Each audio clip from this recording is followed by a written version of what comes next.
Listen closely. Can you hear that? The rhythmic crash of waves against a sun-baked shore. A sound that hasn't changed in 2,000 years.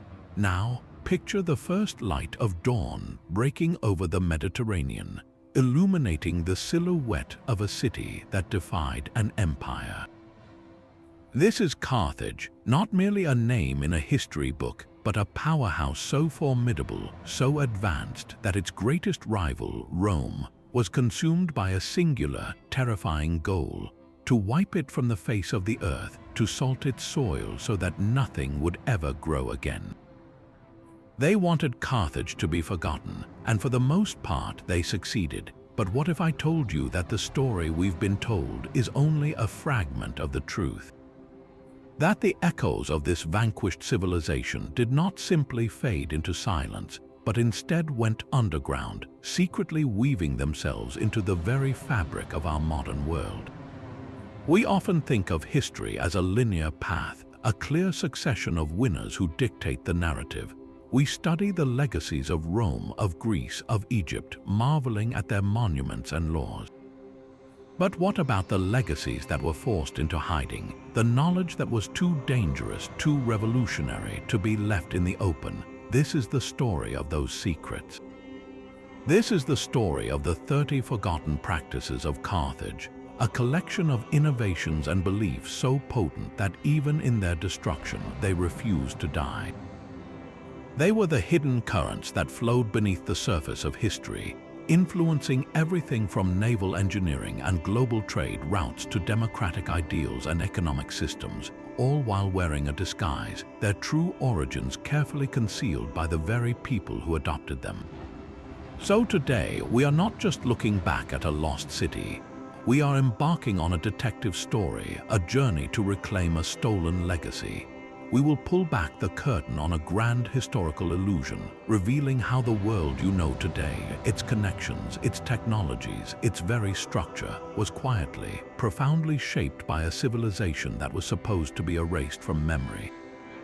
This is a tale of resilience, of ideas that proved to be stronger than swords, and of the breathtaking ingenuity of a people who, from the ashes of their defeat, found a way to change history forever. Get ready to see the past in a completely new light, because what we are about to uncover will challenge everything you thought you knew about the ancient world and its forgotten architects. To truly understand the shadow Carthage casts, we must begin in the most haunting place of all, a site that has sparked debate and revulsion for centuries, the Tophet.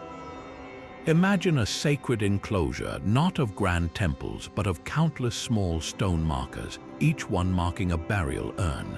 This is the Tophet of Carthage, and it is here that we encounter the first and most disturbing of their forgotten practices, a ritual that reveals a world so different from our own it can be difficult to comprehend. The name Tophet itself comes from a place in the Hebrew Bible associated with child sacrifice. And when archaeologists began unearthing these sites in Carthage and its colonies, they believed they had found terrifying proof of the ancient historians' most gruesome accusations. The urns didn't contain the bones of adults or the elderly. They held the cremated remains of very young children, and in some cases animals, often lambs. The religious reasoning behind this practice was profound to the Carthaginians.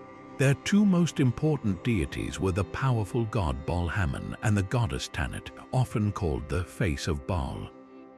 These were not kindly, benevolent figures. They were seen as the ultimate arbiters of fate, controlling the fertility of the land, the success of trade voyages, and the very survival of the city-state.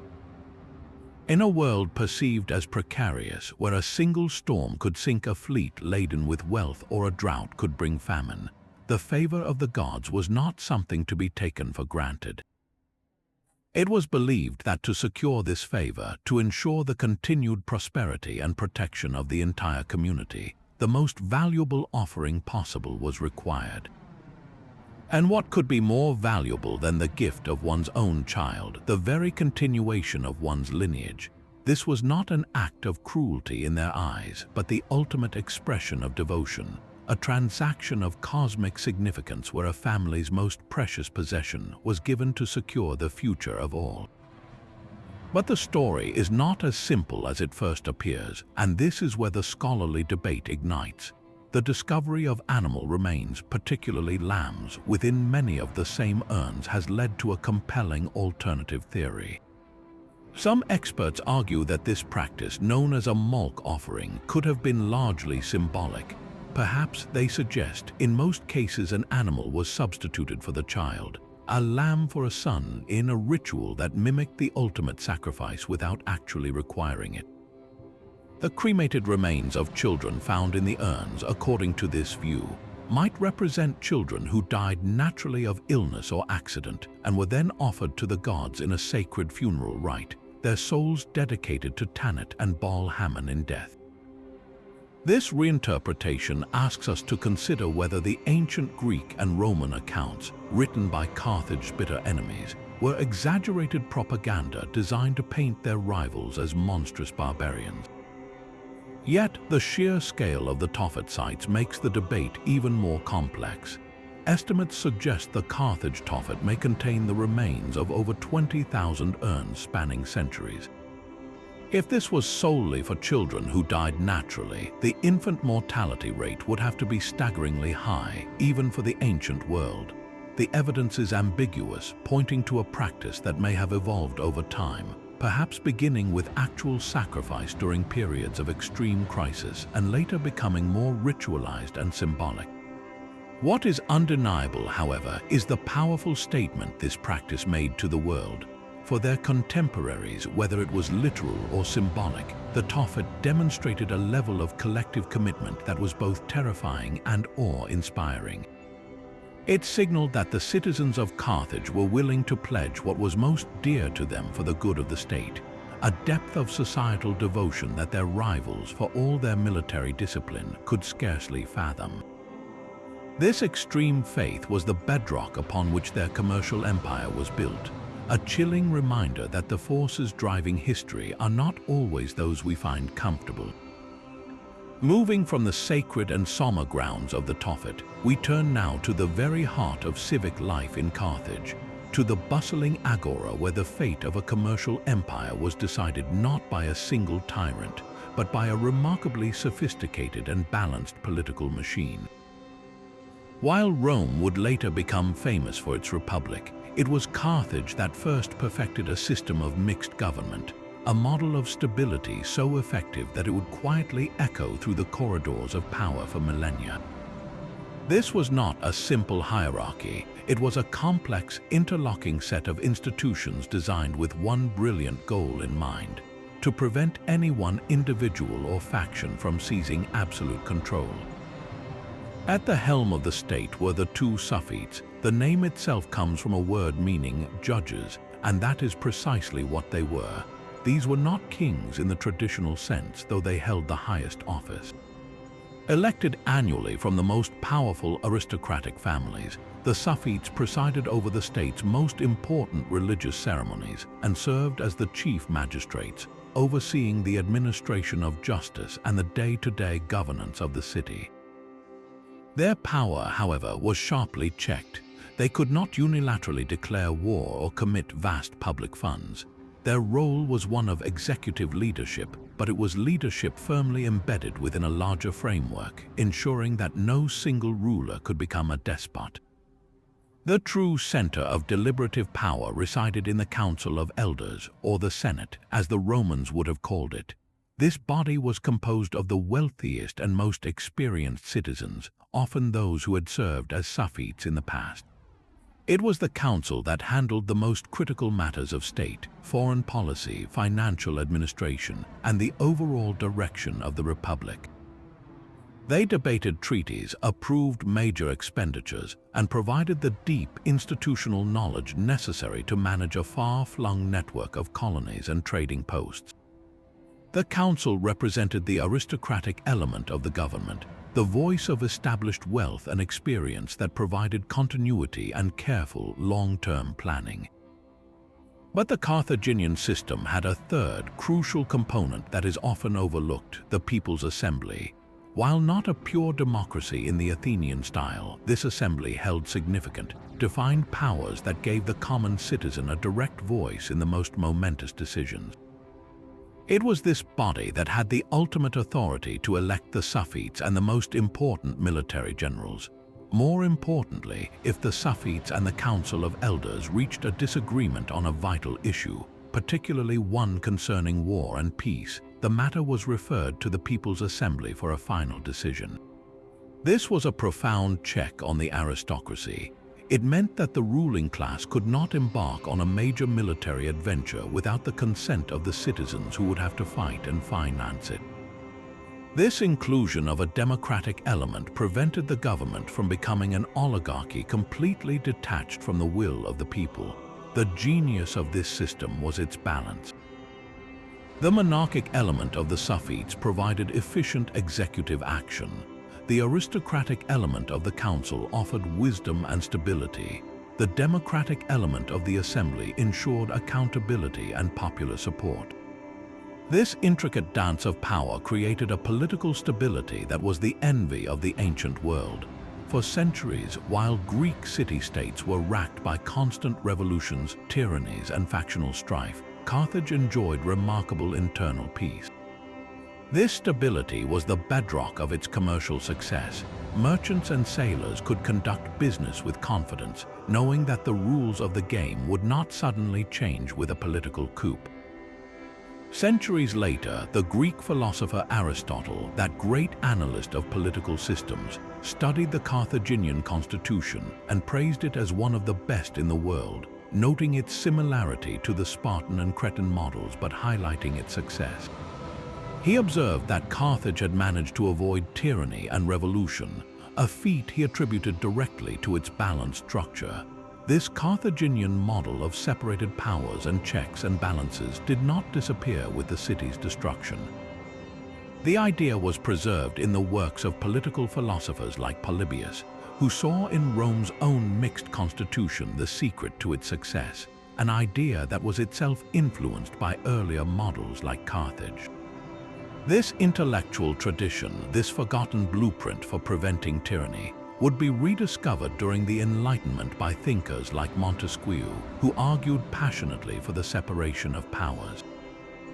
And it was this very principle, filtered through centuries of political thought, that would become a cornerstone of the United States Constitution, empowering a system with a president, a Senate, and a House of Representatives, a direct, though unacknowledged, heir to the political ingenuity of a civilization Rome tried so hard to erase. But political ingenuity alone could not protect a maritime empire. To command the Mediterranean, Carthage needed to command the sea itself, and to do that, they engineered something that was nothing short of a masterpiece of military architecture. Picture this: from the outside, the commercial harbor of Carthage was a bustling, open port, a welcome sight for merchant vessels from across the known world.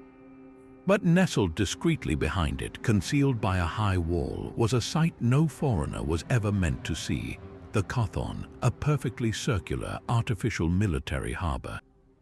This was the top secret naval headquarters of the Carthaginian fleet, and its design was pure genius. A single, narrow entrance channel, just wide enough for one warship to pass through at a time, could be sealed with a massive iron chain in times of threat, turning the entire harbor into an impregnable fortress. The most astonishing feature stood in the very center, a massive circular island housing the admiral's headquarters. Radiating out from this island like spokes on a wheel were long, covered slipways, each one housing a warship ready for action. The strategic advantage of this layout was overwhelming.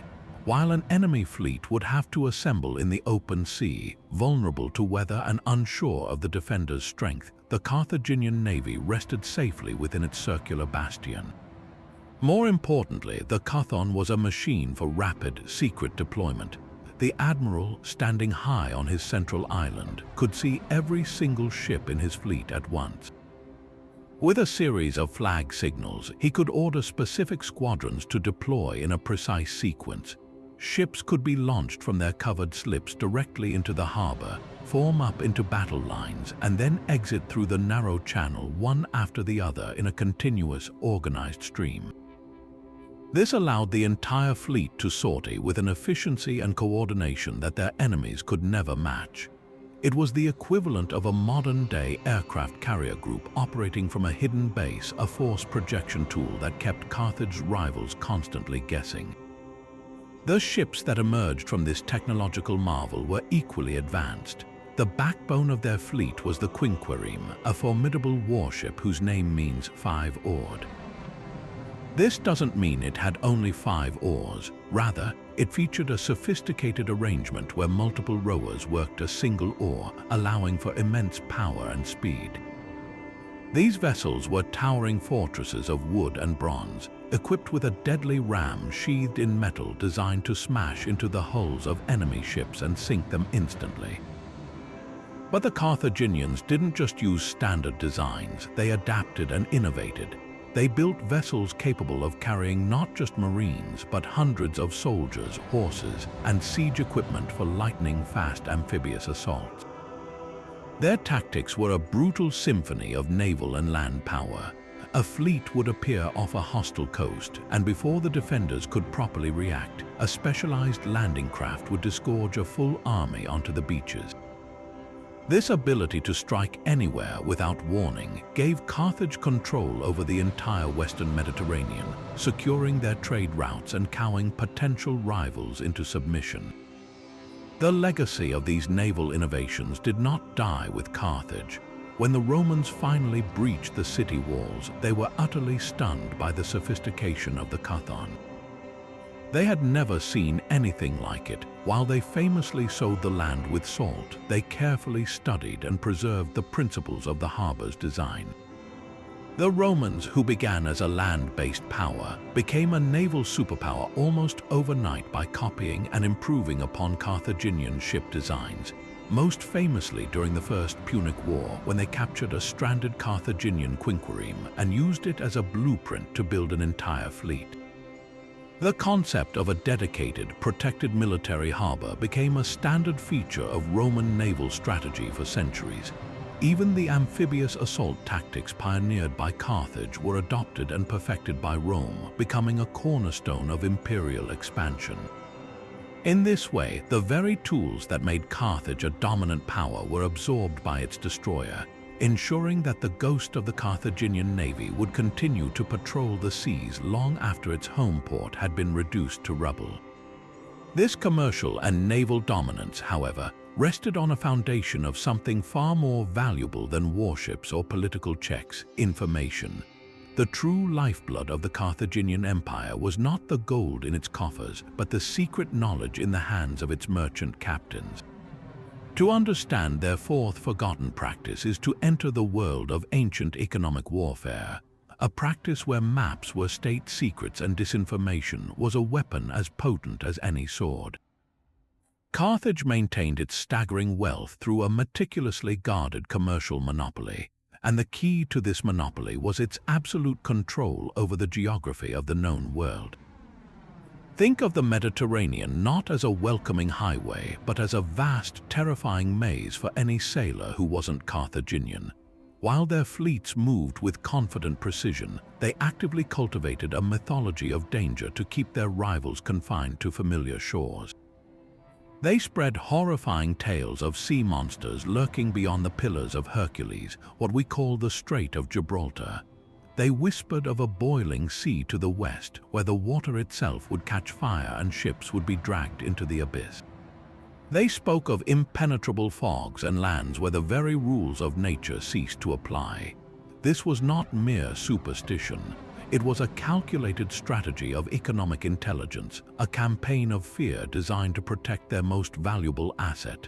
The sea routes to the sources of tin, silver, and amber in Britain and West Africa.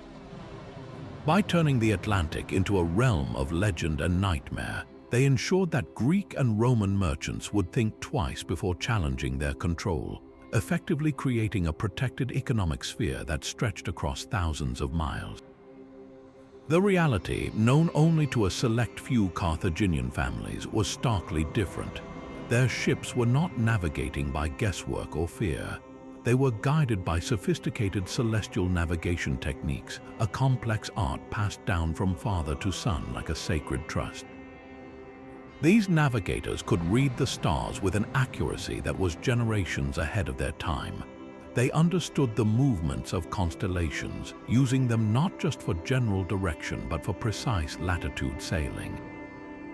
They likely used simple but effective tools, precursors to the astrolabe, to measure the angle of the North Star above the horizon, allowing them to know exactly how far north or south they were along the coast of Africa or Europe. This knowledge was so sensitive, so critical to the state's power, that it was considered a form of intellectual property. A family's value to the Republic was measured not just in its wealth, but in the secret navigational data it possessed. There are even accounts that when a Carthaginian ship suspected it was being followed by a competitor, the captain would deliberately run the vessel aground rather than allow the pursuit to discover their destination, with the state reimbursing the owner for his loss. The protection of the route was worth more than the cargo. This system of protected knowledge created a powerful merchant aristocracy that was seamlessly integrated with the government.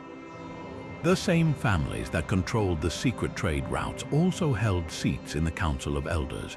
This meant that the state's foreign policy was directly informed by commercial intelligence. A decision to establish a new colony or intervene in a foreign dispute was not just a political or military calculation. It was a business decision aimed at securing a new source of raw materials or breaking a competitor's market. They established a network of trading posts that was strictly controlled. Local tribes were encouraged to bring their goods to these designated ports, but were forbidden from learning the art of deep-sea navigation themselves. This practice of creating economic dependency is a chillingly familiar concept, an ancient form of neocolonialism where Carthage positioned itself as the indispensable middleman, reaping enormous profits by controlling both the supply and the information required to move it. The genius of this approach lies in its eerie foreshadowing of modern corporate strategy. The deliberate spreading of misinformation to deter competitors is the ancient equivalent of a tech company filing misleading patents or a corporation engaging in industrial espionage. The hoarding of proprietary navigation knowledge within specific families is no different from a modern business protecting its algorithms or its supply chain logistics as trade secrets. The entire Carthaginian economic model was built on the principle that information asymmetry, knowing something your competitor does not, is the ultimate source of power. When their civilization fell, this vast repository of geographical knowledge did not simply vanish. It was fragmented, with some of it likely making its way to the Library of Alexandria, and other parts perhaps being absorbed by the Romans who, now in control of the seas, had a vested interest in understanding the world their predecessors had mapped. The practice of using state power to secure commercial advantage, of treating geographic and scientific knowledge as a strategic asset, is a direct legacy of the Carthaginian merchants who understood, long before anyone else, that the most formidable empire is not always the one with the largest army, but the one with the best maps. While their political system provided stability and their navy ruled the waves, a commercial empire like Carthage faced a fundamental military dilemma. Unlike Rome, which could call upon a massive citizen army bound by patriotism and duty, the Carthaginian population of merchants and artisans was relatively small, and their primary focus was on trade, not perpetual land warfare. The solution they engineered was as brilliant as it was risky: the world's first truly globalized professional mercenary army. This was not a simple matter of hiring a few foreign thugs. It was a monumental feat of international finance, diplomacy, and logistics that transformed the very nature of ancient warfare. Carthage created a military-industrial complex where soldiers were not citizens fighting for a homeland, but highly skilled specialists employed by the state, a system that gave them unparalleled flexibility but also introduced a dangerous fragility. Imagine the scene in the great harbor of Carthage, not with warships but with transports arriving from every corner of the Mediterranean and beyond. From the rocky coasts of Iberia came fierce warriors, their bodies tattooed, wielding deadly curved swords that could shear through a shield. From the Balearic Islands came slingers who could hurl a lead bullet with the accuracy and force of a bullet, capable of striking an enemy in the face at over 100 yards. From the North African interior came the legendary Numidian cavalry, riders who guided their nimble horses with their knees, leaving their hands free to wield javelins, masters of the feigned retreat and the devastating flank attack. And from Gaul came towering Celtic warriors, known for their ferocious charges and their disregard for death. This polyglot force, speaking dozens of languages and adhering to different gods and customs, was the instrument of Carthaginian power projection. Their general, often a member of the aristocratic Barca family like Hamilcar or Hannibal, was less a national leader and more a chief executive officer of a multinational corporation of violence. His primary task was not just to command but to manage. The logistical operation required to sustain such an army was staggering, a testament to Carthaginian organizational genius. This was a cash-based enterprise. These warriors fought for pay, and their loyalty was directly proportional to the regularity of that pay. This necessitated a constant, reliable flow of silver and gold from the mines of Spain and the treasuries of Carthage to the front lines, wherever they might be. Paymasters had to account for different currencies and standards of value. Quartermasters had to source food and supplies that were acceptable to diverse palates and dietary customs. Armorers had to maintain and repair a bewildering array of weaponry, from the Celtic longsword to the Iberian falcotta. Most critically, translators and diplomatic officers were embedded within the command structure, serving as cultural liaisons to prevent misunderstandings that could spark mutiny. This system allowed Carthage to rapidly scale its military power up or down based on the threat, fielding armies tailored for specific terrains and enemies. They could lose a battle, lose an entire army even, and simply hire a new one as long as the money held out. This was a strategic advantage Rome, reliant on its citizen farmers, could scarcely comprehend. However, this corporate model of warfare contained a fatal flaw, one that would nearly destroy Carthage from within in a conflict known as the Truceless War or the Mercenary War. After the First Punic War, Carthage, exhausted and defeated, found itself unable to pay the vast army it had demobilized. The very mercenaries who had fought for them for years, now idle and unpaid, turned against their former employers in a rebellion of unprecedented brutality. This was not a war between states, but a bloody insurrection fueled by broken contracts and simmering resentment.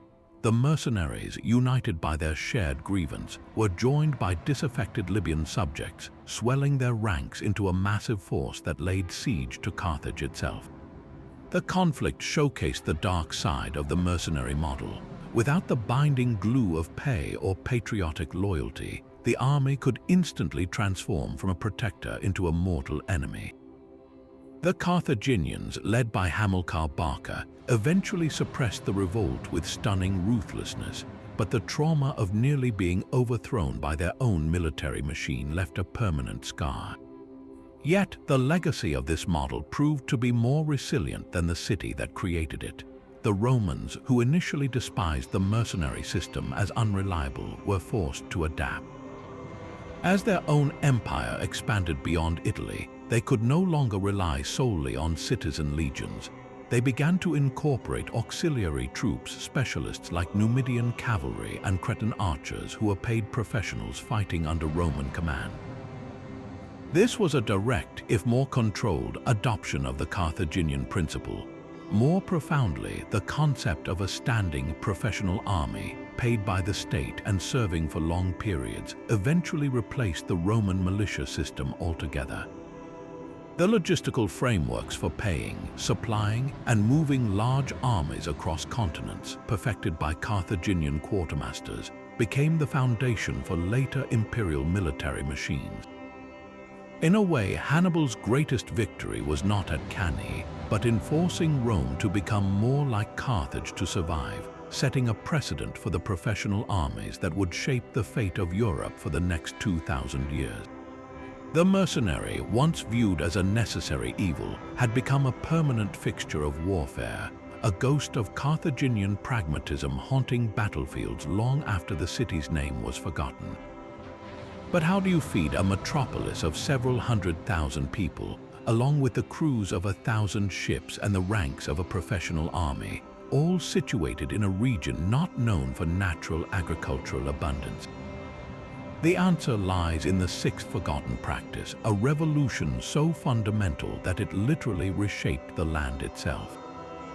While Carthage's warships and merchants captured the imagination of the ancient world, its true, enduring power was cultivated in the quiet, sun-drenched fields of its hinterland, guided by a single, monumental work of genius, the 28-volume agricultural manual written by the sage Mago. This was not a simple farmer's almanac. It was the ancient equivalent of an industrial-scale agricultural operating system, a comprehensive encyclopedia that systematized farming with a scientific precision unmatched for centuries.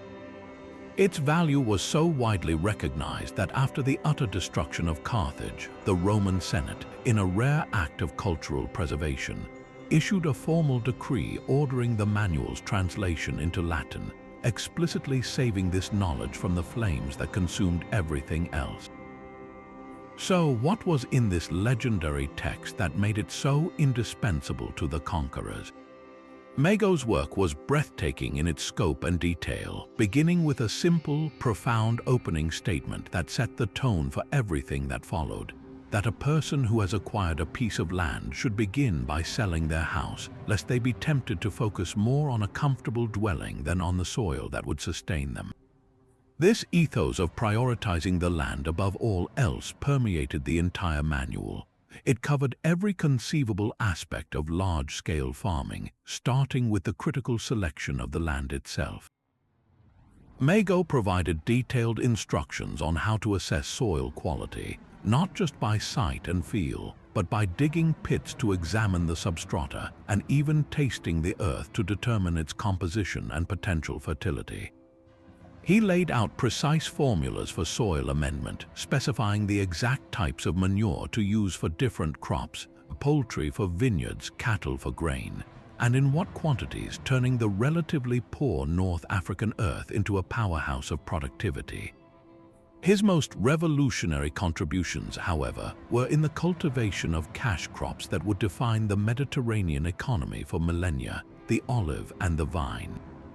Mago's instructions for olive cultivation were so advanced they could serve as a guide today.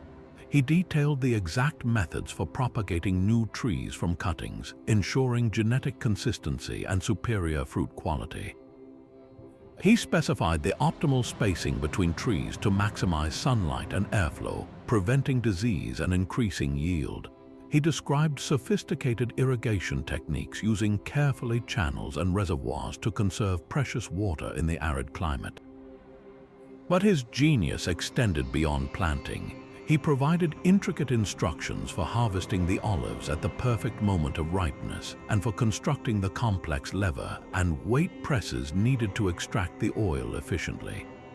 This systematic approach transformed olive oil from a local staple into one of Carthage's most lucrative exports, shipped in vast ceramic amphorae to every port in the Mediterranean. Similarly, his work on viticulture, the cultivation of grapes, was equally transformative.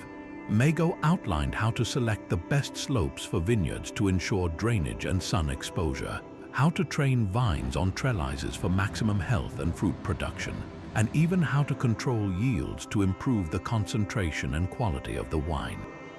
He understood the importance of terroir, how the specific character of a place influences the taste of the wine centuries before the concept had a name. This scientific approach to vineyards allowed Carthage to produce wines that could compete with the finest from Greece and Italy, creating another pillar of their economic might. The manual also extended to animal husbandry, with detailed chapters on breeding and managing livestock, from selecting the best oxen for plowing to the careful husbandry of horses for the military and the sophisticated management of beehives for honey and pollination. The impact of this knowledge, once Rome absorbed it, was immediate and profound. The Roman aristocracy, now in possession of vast tracts of land in North Africa and Sicily that had once belonged to Carthage, adopted Mago's techniques wholesale. His manual became the foundational textbook for the rise of the Roman latifundia, the enormous slave-worked plantations that became the engine of the Roman economy. The systematic, large-scale farming methods pioneered by Mago were perfectly suited to this new model of industrial agriculture.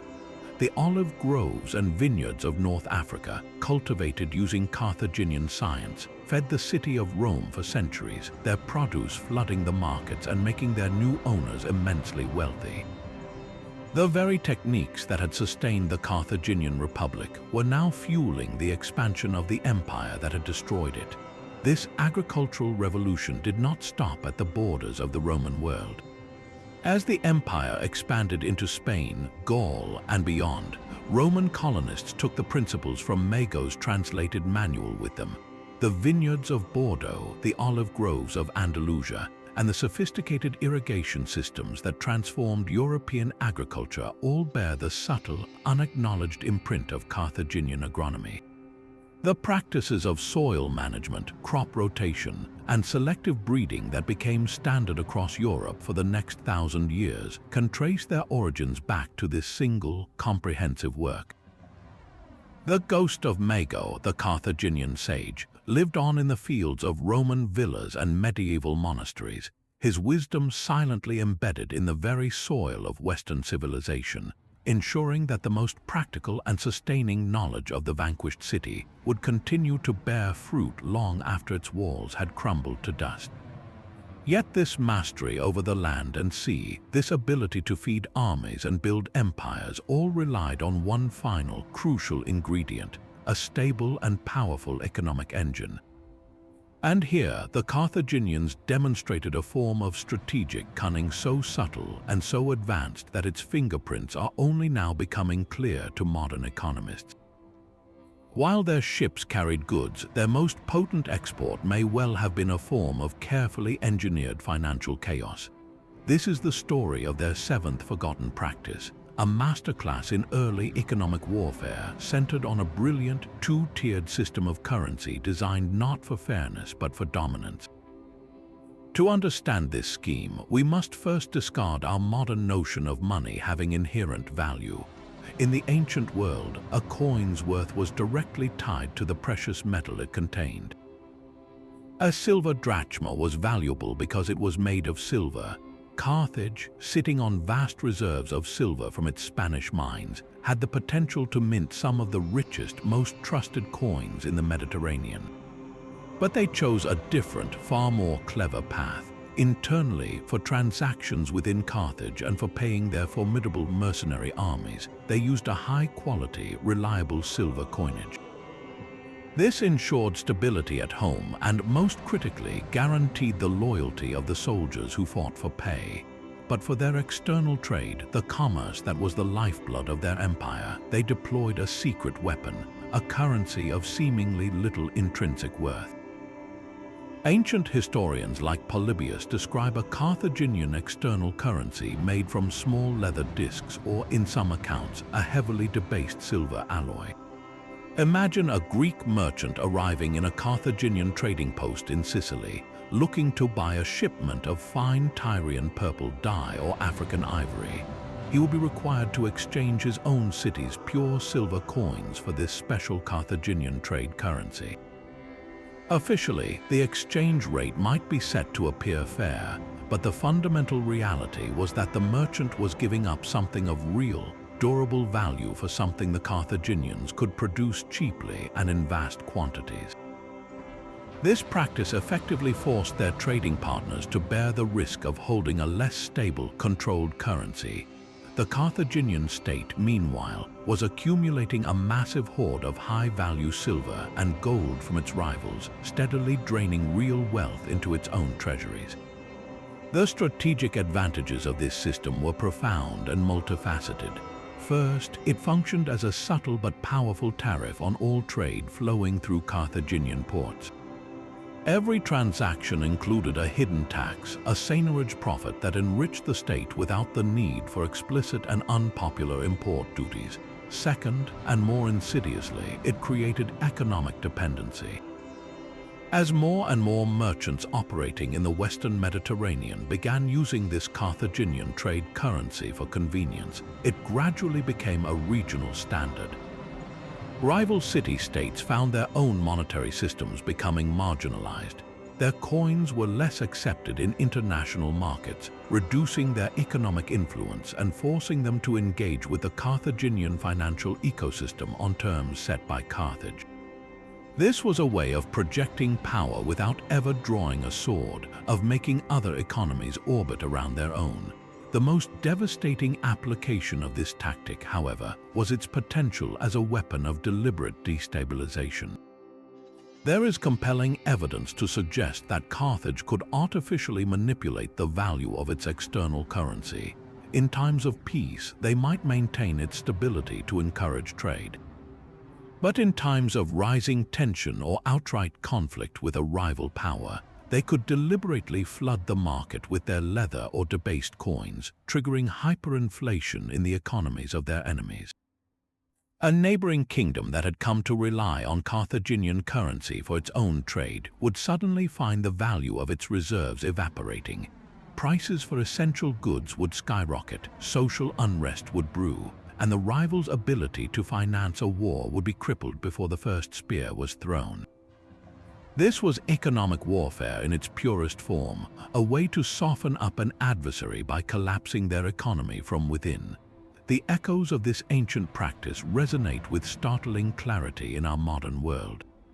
The concept of a currency being used as a tool of geopolitical leverage is a cornerstone of contemporary international relations.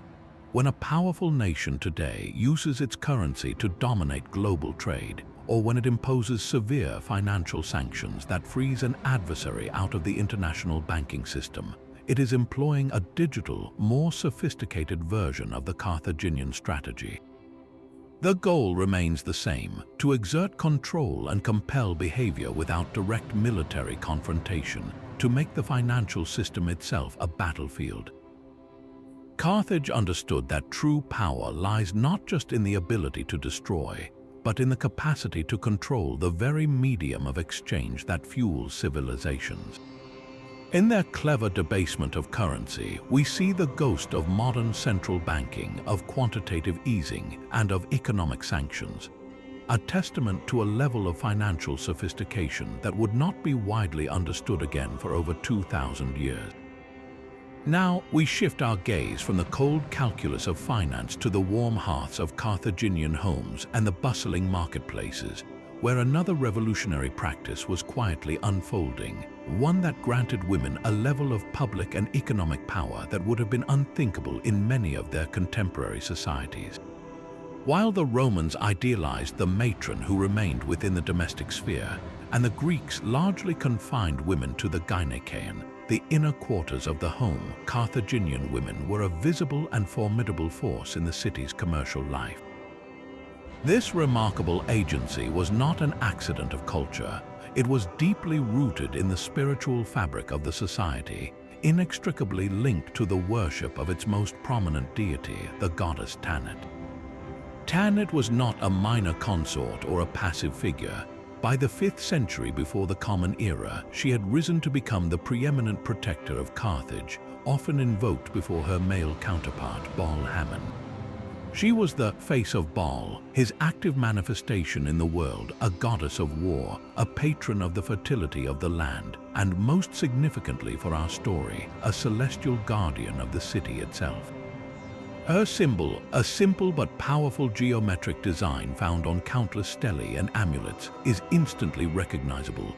A triangle representing a stylized dress or body, surmounted by a circle for a head, with a horizontal line between them representing outstretched arms. This icon, sometimes called the sign of Tanit, is everywhere in Carthaginian archaeology, a constant visual reminder of a powerful female presence watching over the state. To have a goddess, not a god, as the primary civic patron sent an unmistakable message about the perceived capability of the feminine principle to guide and protect the entire community. This divine framework created a social space where mortal women could exercise influence without automatically violating cultural norms. The evidence for this influence is etched in stone, literally. Thousands of funeral inscriptions from Carthage provide a startling window into this world. Unlike in Rome, where a woman was typically identified only in relation to her father or husband, Carthaginian women regularly commissioned their own tombstones, proudly inscribing them with their own names and, crucially, their own professions. We find records of women who were ship owners, their wealth derived from the risky maritime trade that was the empire's lifeblood. There were women who owned and managed large-scale pottery workshops, producing the ubiquitous amphorae that carried olive oil and wine across the Mediterranean. There were women who were clearly wealthy landowners, their incomes generated from the vast agricultural estates that Mago's techniques had made so profitable.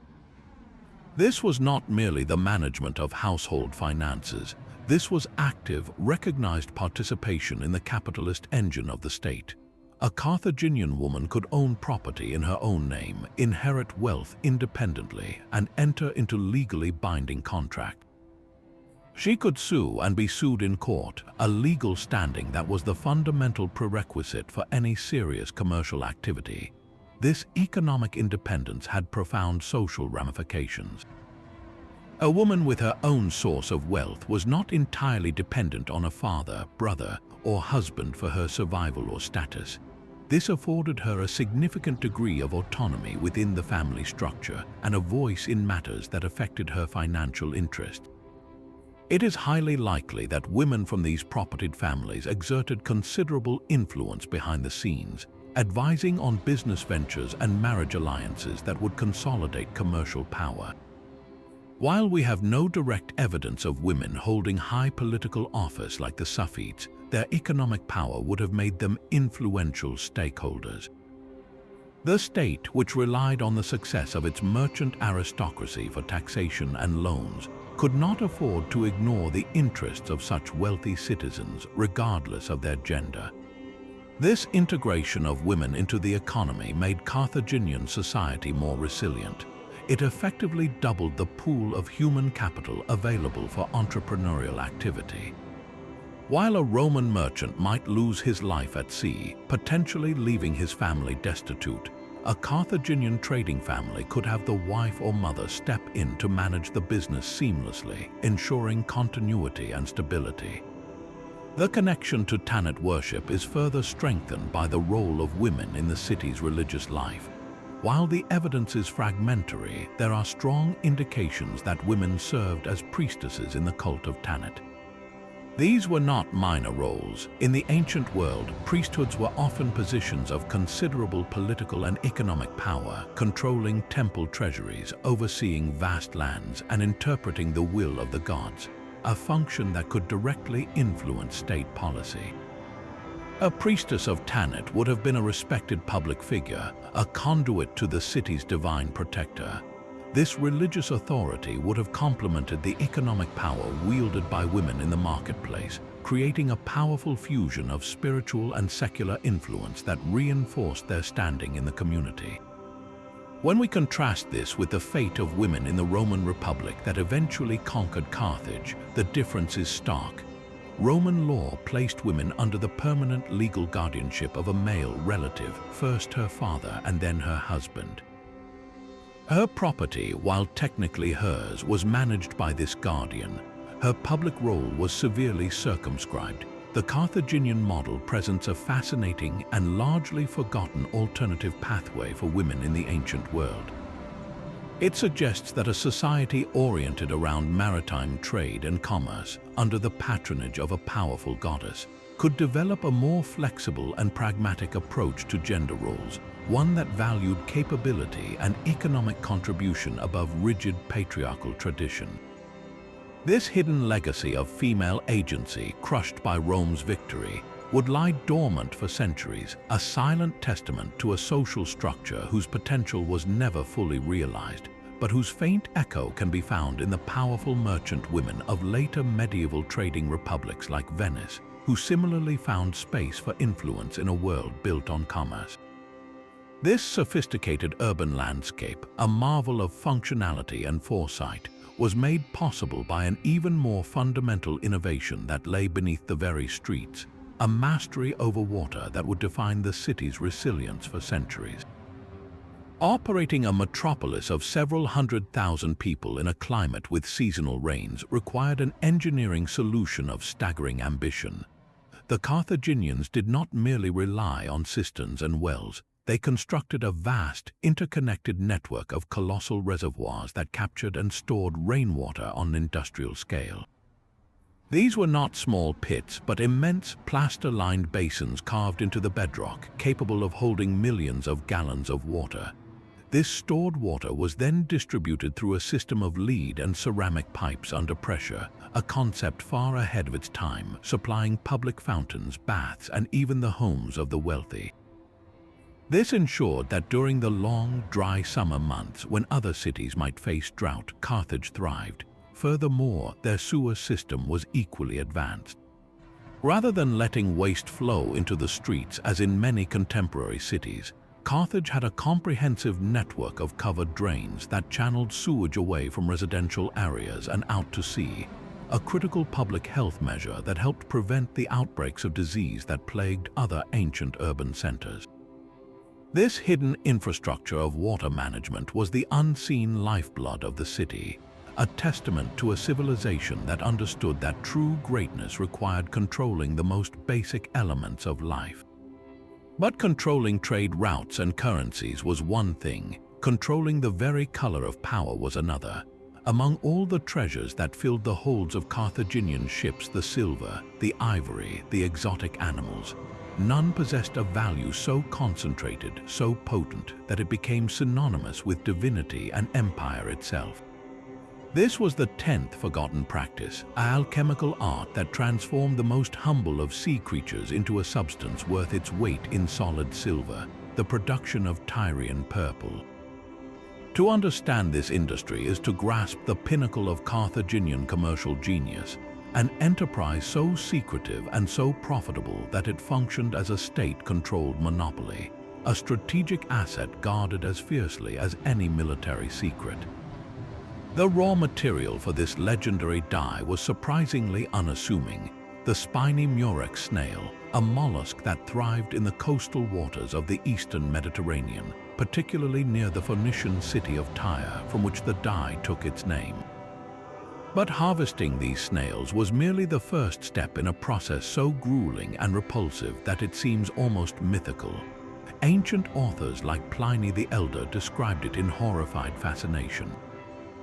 Thousands upon thousands of snails had to be gathered by hand from the seafloor. They were then crushed in vast stone vats, shells and all. The resulting pulp was left to putrefy in the sun for days, a fermentation process that released a stench so uniquely foul, so overwhelmingly pungent, that the dye works were always located downwind of cities, their presence announced miles away by an odor that could make the unaccustomed gag. This wasn't just a bad smell, it was the smell of money, the unmistakable signature of an industry that literally stank to high heaven. The true magic and the reason for the incredible cost lay in the chemistry. The murex snail doesn't contain a ready-made purple pigment. Instead, it has a clear, slimy secretion in its hypobranchial gland. When exposed to air and sunlight, this secretion undergoes a dramatic transformation.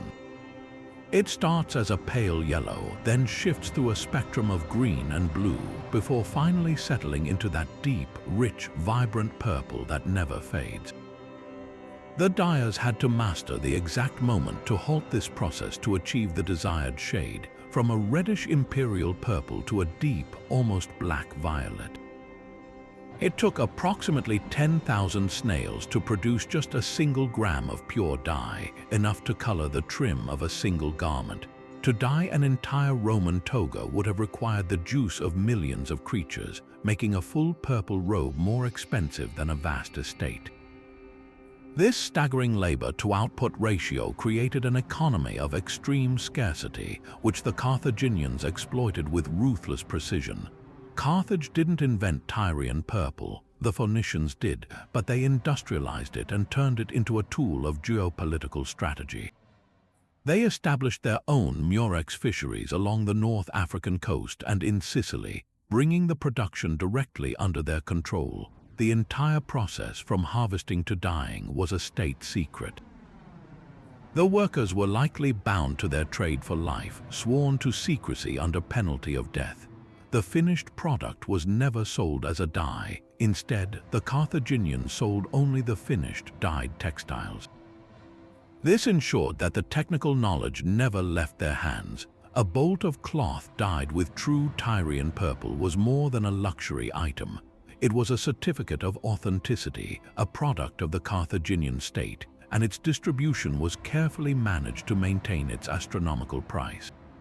The value of this color transcended mere economics. In the ancient world, color was power. In Rome, and indeed across the Mediterranean, purple became the exclusive symbol of authority. Roman senators wore a broad purple stripe on their togas. Generals celebrating a triumph wore a full purple robe. Eventually, the wearing of solid purple was restricted by law to the emperor alone. To wear this color was to visibly display a connection to the gods, to wealth, and to ultimate political power. By controlling the supply of the finest purple, Carthage held a powerful lever over its rivals. They could grant or restrict access to this essential symbol of status, using it as a diplomatic tool. A gift of purple cloth to a friendly king was an immense sign of respect and alliance. Denying it to a rival could be a profound insult, a way of undermining their prestige without a single battle. The Carthaginian monopoly on purple was in effect a monopoly on the visual language of royalty. This control over such a potent symbol had a profound cultural impact that lasted far beyond the fall of Carthage. When the Romans destroyed the city, they did not destroy the knowledge of purple production. They absorbed it, moving the center of the industry to new locations. But the association of purple with supreme power became permanently embedded in Western culture. For centuries, Byzantine emperors were born in the porphyra, a special chamber in the imperial palace lined with purple stone, earning them the title porphyrogenitus, or born in the purple. Throughout the Middle Ages and the Renaissance, European royalty continued to clad themselves in purple as a direct heir to this Roman, and thus Carthaginian, tradition. Even the term cardinal for high-ranking Catholic officials comes from the Latin cardinales, meaning principal, and they are famously robed in a deep, rich red purple. Every time we see purple used as a symbol of rarity, luxury, or authority, we are witnessing the long, unbroken shadow of a Carthaginian industry that understood a fundamental truth. True power isn't just about controlling armies or economies, but about controlling the symbols that define status itself. A lesson written not in stone or silver, but in the enduring, unforgettable color of empire. Yet the most astonishing aspect of this entire endeavor was not the training or the tactics, but the unimaginable journey these animals were forced to endure. The story of Hannibal crossing the Alps with his war elephants in the winter of 218 before the Common Era is so legendary, it has become a metaphor for the impossible. But the sheer scale of that logistical nightmare is often lost. Hannibal did not just have to move soldiers, he had to move 37 elephants, each weighing several tons, across one of the most treacherous mountain ranges in Europe, in the face of hostile tribes and plummeting temperatures. The Carthaginians had to become expert mountain guides overnight, finding or carving paths wide enough and stable enough to support the colossal weight of the elephants. They faced the constant terror of an animal slipping on an icy path and plummeting to its death, taking its mahout and valuable supplies with it. The psychological impact on the Roman armies waiting in Italy was cataclysmic.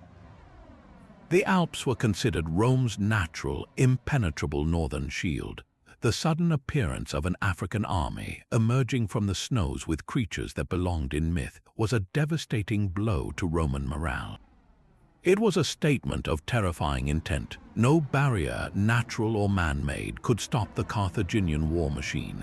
This single transcontinental march demonstrated a level of planning, resilience, and audacity that forever changed the calculus of military possibility, proving that a determined army could strike at the very heart of an enemy from a direction they believed to be safe. This remarkable talent for logistics finds a fascinating parallel in Carthage's approach to empire itself. Where other ancient powers, like the Assyrians or later the Romans, often sought to crush local cultures under the weight of their own, Carthage perfected a subtler and arguably more effective strategy of deliberate cultural assimilation. They understood that an empire built solely on trade and military garrisons was fragile. An empire that could make diverse peoples feel a sense of belonging, or at least a lack of oppression, was far more resilient. This wasn't a simple tolerance of difference. It was an active, calculated policy of absorbing and syncretizing the best elements of the cultures they encountered, from the philosophical depth of the Greeks to the ancient mysticism of the Egyptians and the rugged traditions of the indigenous Berber peoples. The evidence for this is written in the very artifacts they left behind. Walk through the ruins of a Carthaginian home, and you might find a dining set that tells a global story. The pottery itself might be shaped in a distinctively Greek style, perhaps a finely painted Kylix wine cup, showing an appreciation for Hellenistic aesthetics. But the scene painted on it could depict the Egyptian god Bes, a protector of the household, a deity the Carthaginians adopted and adored. Meanwhile, the religious amulet worn by the lady of the house might be the sign of Tanit, but crafted in a way that incorporates Berber geometric patterns. This was not a haphazard collection of foreign trinkets. It was a deliberate fusion, a creation of a uniquely Carthaginian identity that was comfortable wearing many masks. This cultural flexibility was a powerful diplomatic tool. When dealing with Greek colonies in Sicily, Carthaginian diplomats could present themselves as fellow appreciators of Greek art and philosophy. When negotiating with Berber chieftains in North Africa, they could emphasize shared religious symbols and respect for local customs. This syncretism was most profound in the realm of religion. The Carthaginian pantheon was a dynamic, ever-evolving family of gods that actively incorporated foreign deities. We already see this with their primary goddess, Tanit, whose rise to prominence may itself have been influenced by the worship of powerful female deities like the Egyptian Isis or the Greek Hera. But the practice went much further. The Greek demigod Heracles, known for his strength and journeys, was seamlessly merged with the Carthaginian god Melkart, the patron deity of the city of Tyre and a god of kingship and the underworld. This created Heracles Melkart, a figure a Greek trader could recognize and respect, but who also carried the authority of the Carthaginian state. Similarly, the Egyptian goddess Isis, the great magician and protector of sailors, found a welcome home in Carthaginian ports, her cult appealing to the merchants and sailors who risked their lives on the sea. By welcoming these gods, Carthage was not weakening its own religion. It was strengthening its commercial network. A Greek sailor docking in Carthage could make an offering at a familiar shrine, making the city feel less foreign and more like a safe harbor, which in turn encouraged more trade. This policy of assimilation extended directly to governance, particularly in their relationship with the Berber tribes of North Africa. Unlike the Romans, who often responded to indigenous resistance with brutal conquest and land confiscation, the Carthaginians pursued a strategy of integration and mutual benefit. They established a complex, layered system of authority. Some Berber communities were allies, bound by treaties and mutual defense pacts. Others were subjects required to pay tribute, often in the form of soldiers for the famed Numidian cavalry or agricultural goods. But crucially, Carthage often allowed local Berber chieftains to retain their authority over internal affairs. They didn't try to erase Berber language or customs. Instead, they co-opted the existing power structures. Intermarriage between Carthaginian aristocratic families and Berber nobility was common, creating blood ties that strengthened political alliances. A Berber chieftain whose son was an officer in the Carthaginian army and whose daughter was married to a Carthaginian merchant had a vested interest in the empire's success. This created a level of stability in their hinterland that allowed them to project power overseas without constant fear of rebellion at their back door. The genius of this model lies in its stark contrast to the Roman approach that would eventually supplant it. Rome's strength was its relentless, standardized system of colonization, Latin rites, and road building, which created a unified but often homogenized empire. Carthage's strength was its flexibility. It was a hegemony rather than a direct territorial empire in its early centuries. It didn't need to build identical cities everywhere. It needed a network of loyal ports and productive hinterlands. This multicultural, assimilative identity was the glue that held that network together. It was an early form of what we might now call soft power, where influence was exerted through cultural and economic attraction rather than pure military force. By making room for other identities within its own, Carthage built an empire that was, for a time, remarkably adaptable and resilient.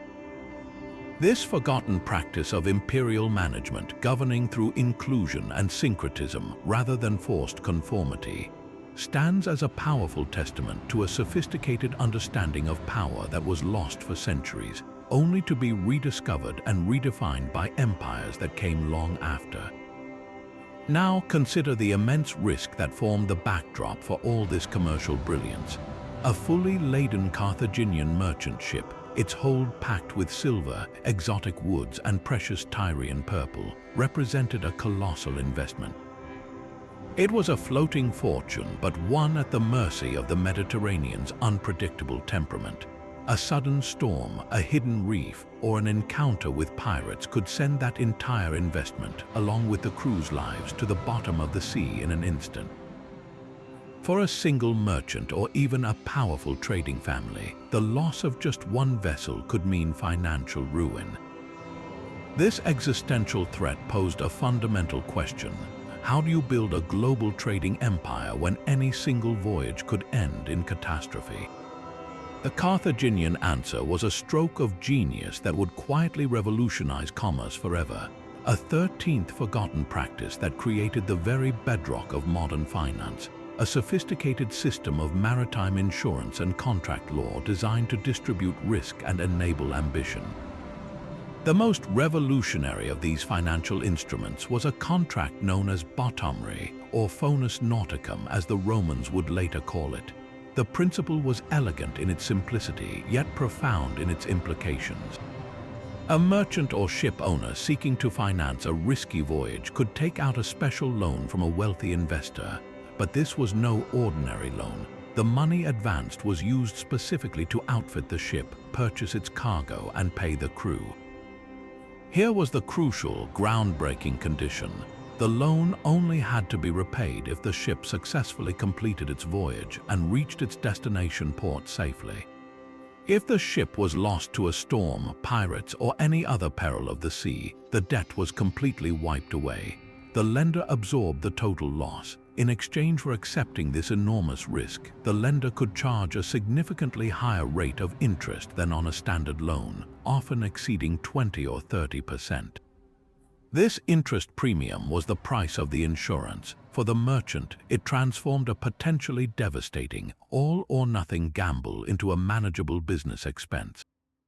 He knew the exact cost of his safety net. For the lender, it was a high-risk, high-reward investment, a calculated bet on the skill of the captain and the favor of the gods.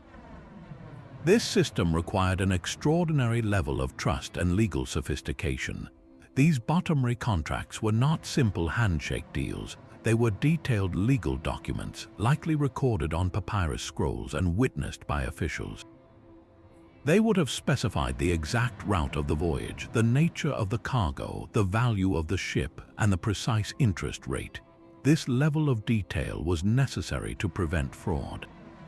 It prevented a merchant from claiming a ship was lost when it had actually been secretly diverted to another port, or from exaggerating the value of a lost cargo.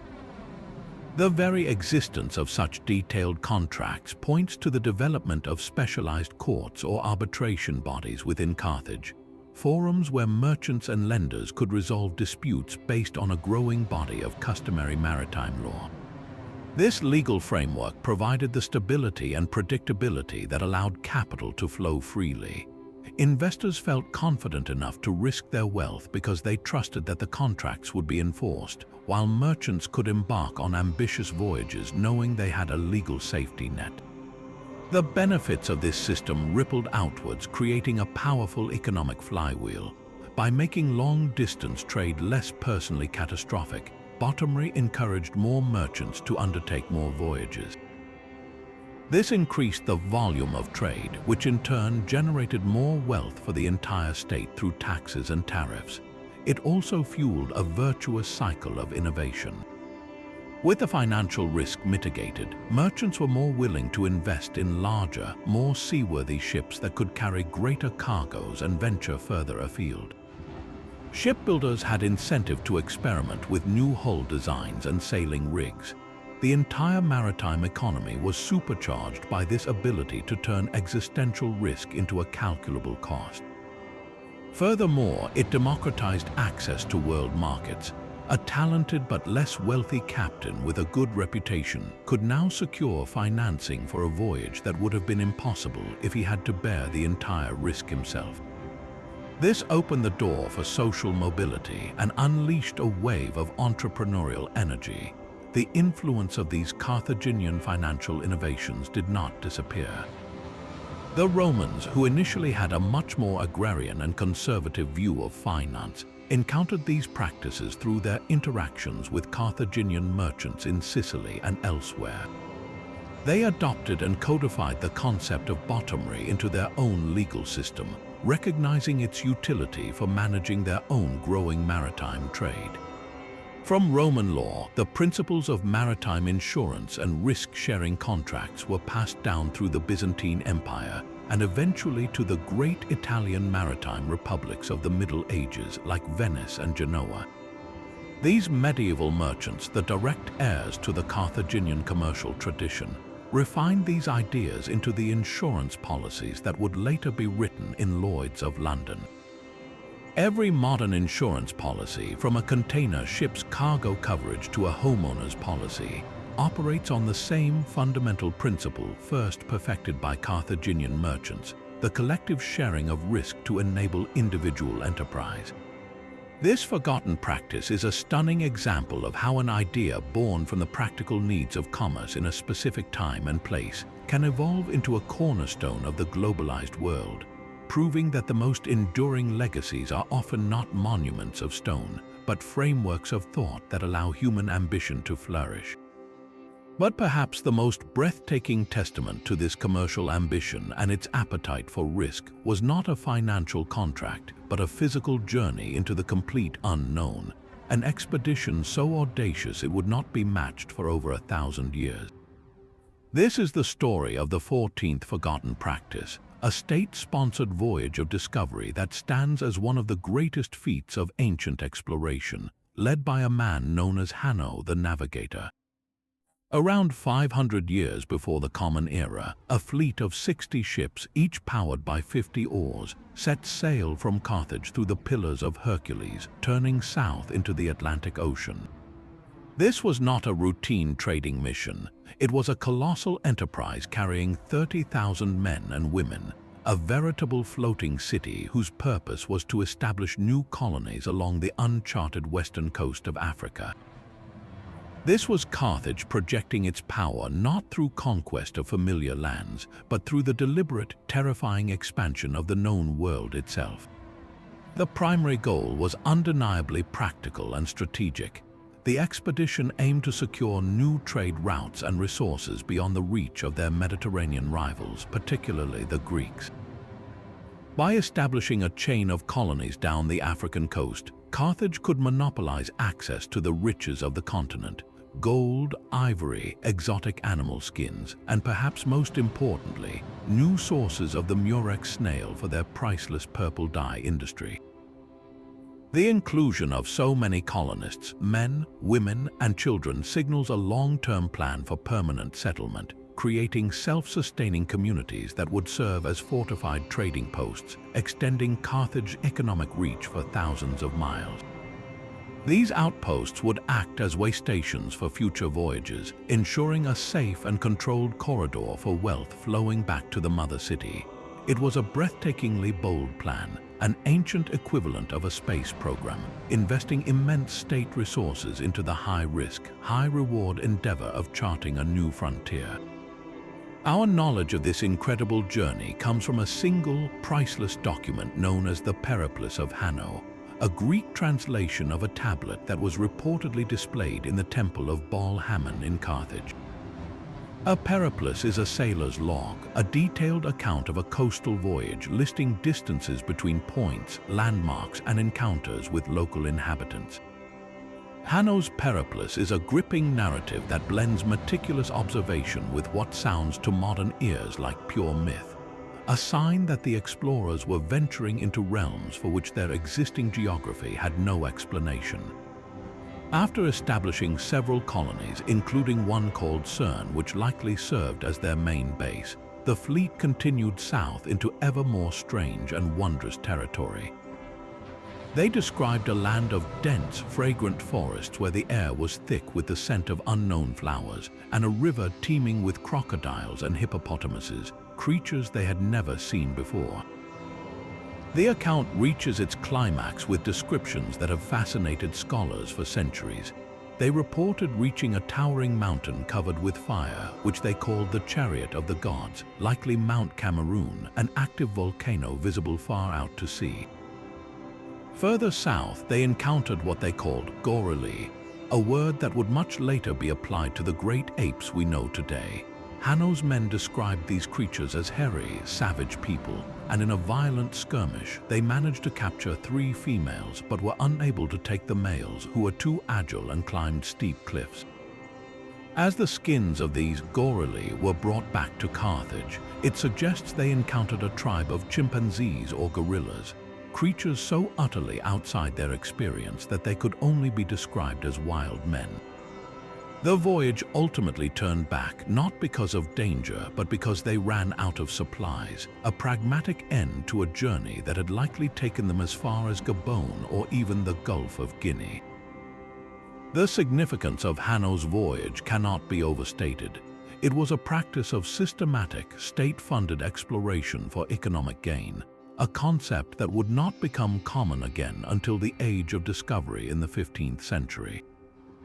The detailed periplus itself was a tool of immense strategic value, a state secret that gave Carthage a monopolistic knowledge of Atlantic Africa for centuries. This practice of exploration expanded the horizon of the possible for the entire ancient world, proving that the ocean was not a barrier of monsters but a highway to new lands and untold wealth. The voyage of Hanno the Navigator stands as an ultimate symbol of Carthaginian daring, a civilization whose reach was limited not by imagination, but only by the vastness of the earth itself, leaving a legacy of discovery that would inspire explorers millennia after their own city had vanished from the maps. Yet for all the daring of its explorers and the cleverness of its financiers, the sheer scale of the Carthaginian trade empire could not have been sustained by craft workshops alone. To supply a network that stretched from the Atlantic coast of Africa to the shores of Sicily and Sardinia required a different kind of genius, one found not on the high seas, but in the smoky, bustling industrial quarters of the city itself. Here, archaeologists have uncovered evidence of a 15th forgotten practice so forward-thinking it reshapes our understanding of the ancient economy, the innovation of mass-produced goods. This was not the careful, individualized work of a master artisan, but something far more revolutionary: the systematic, large-scale manufacturing of everyday items using molds and standardized processes.